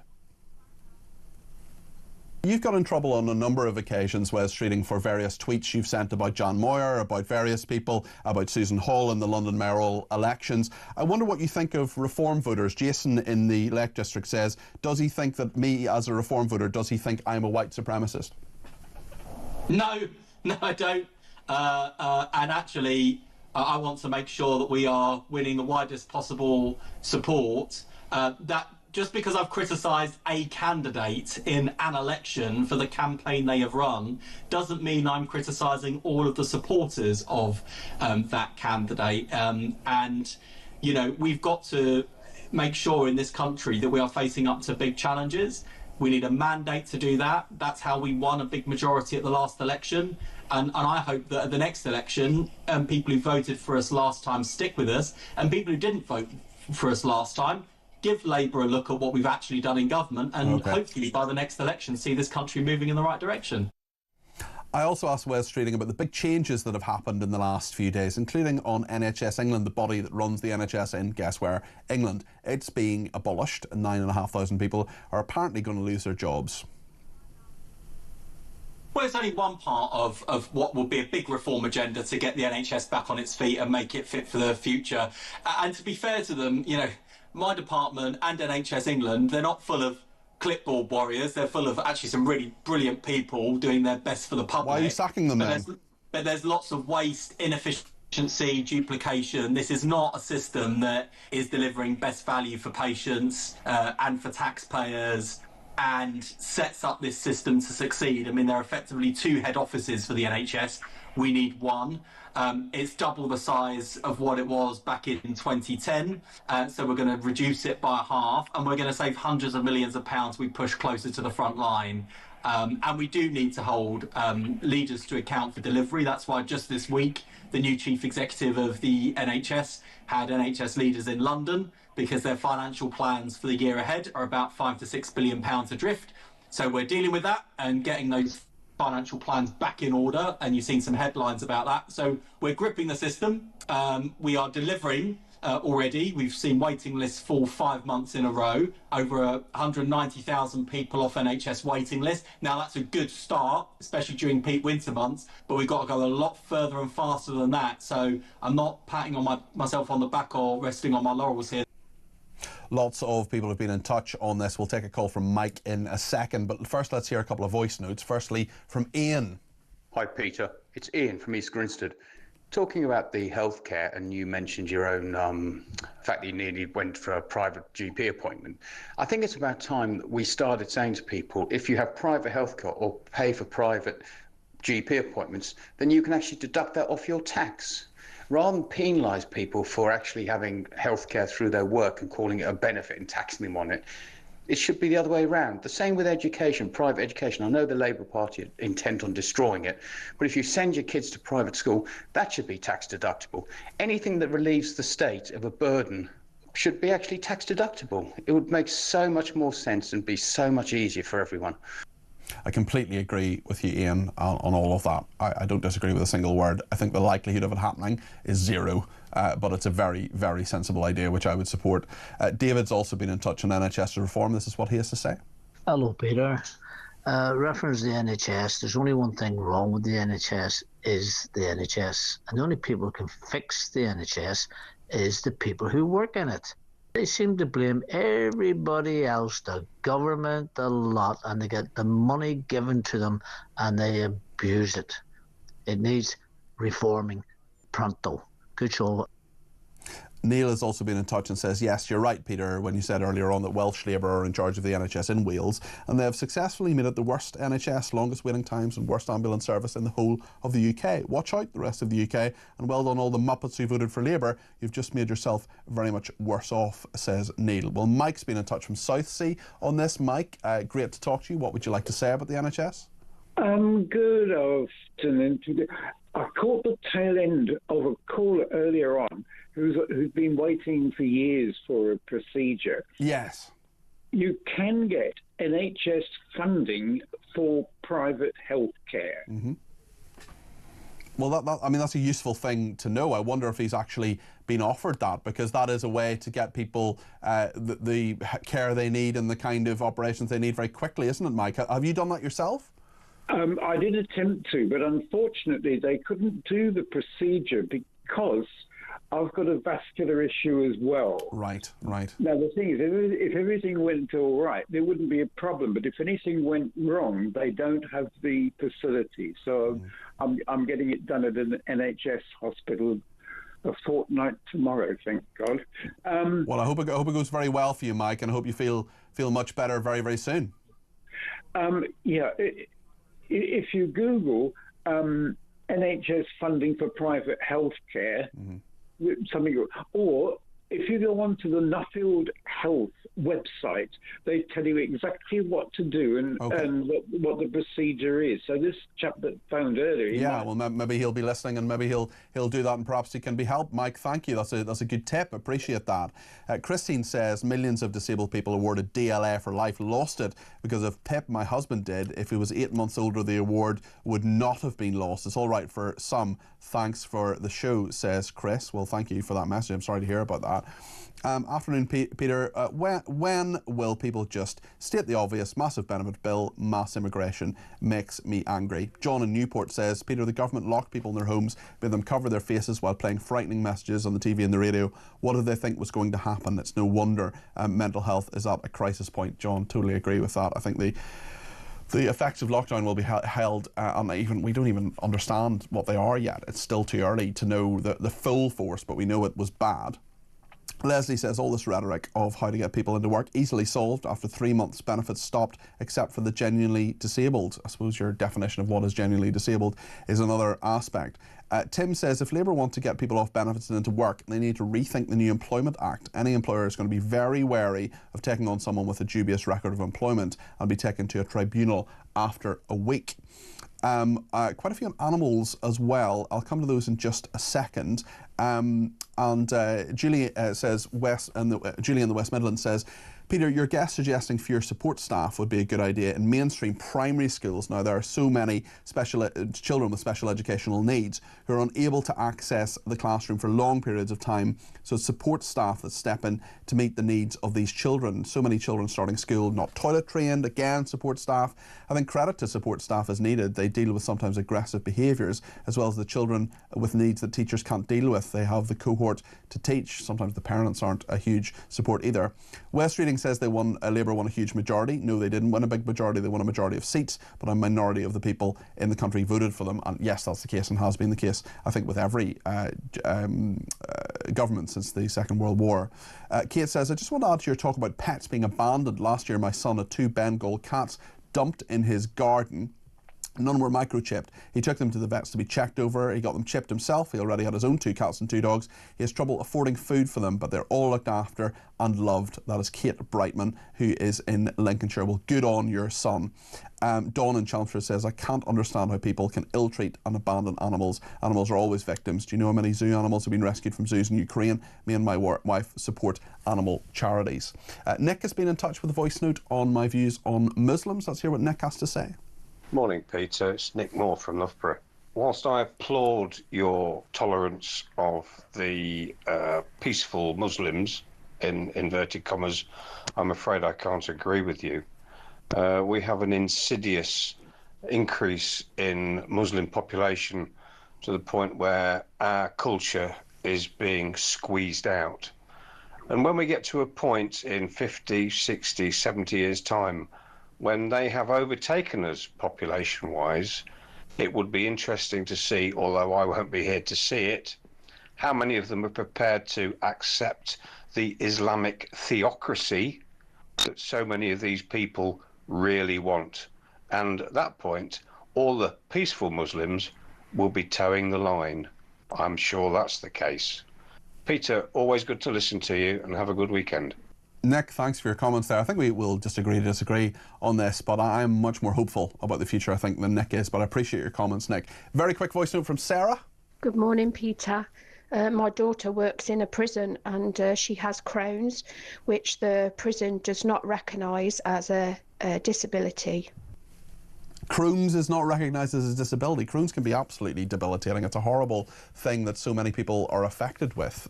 Sarah, I'm really sorry to hear that.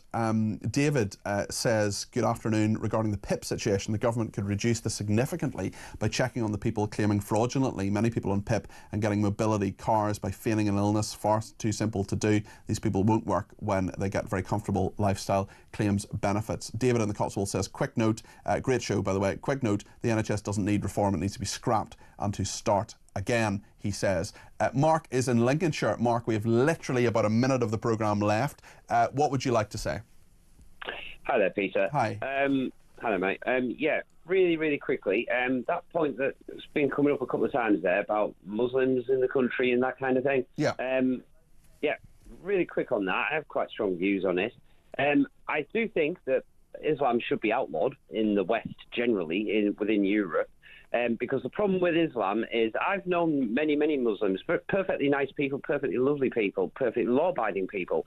The issue is what happens when Islam takes control of countries. You only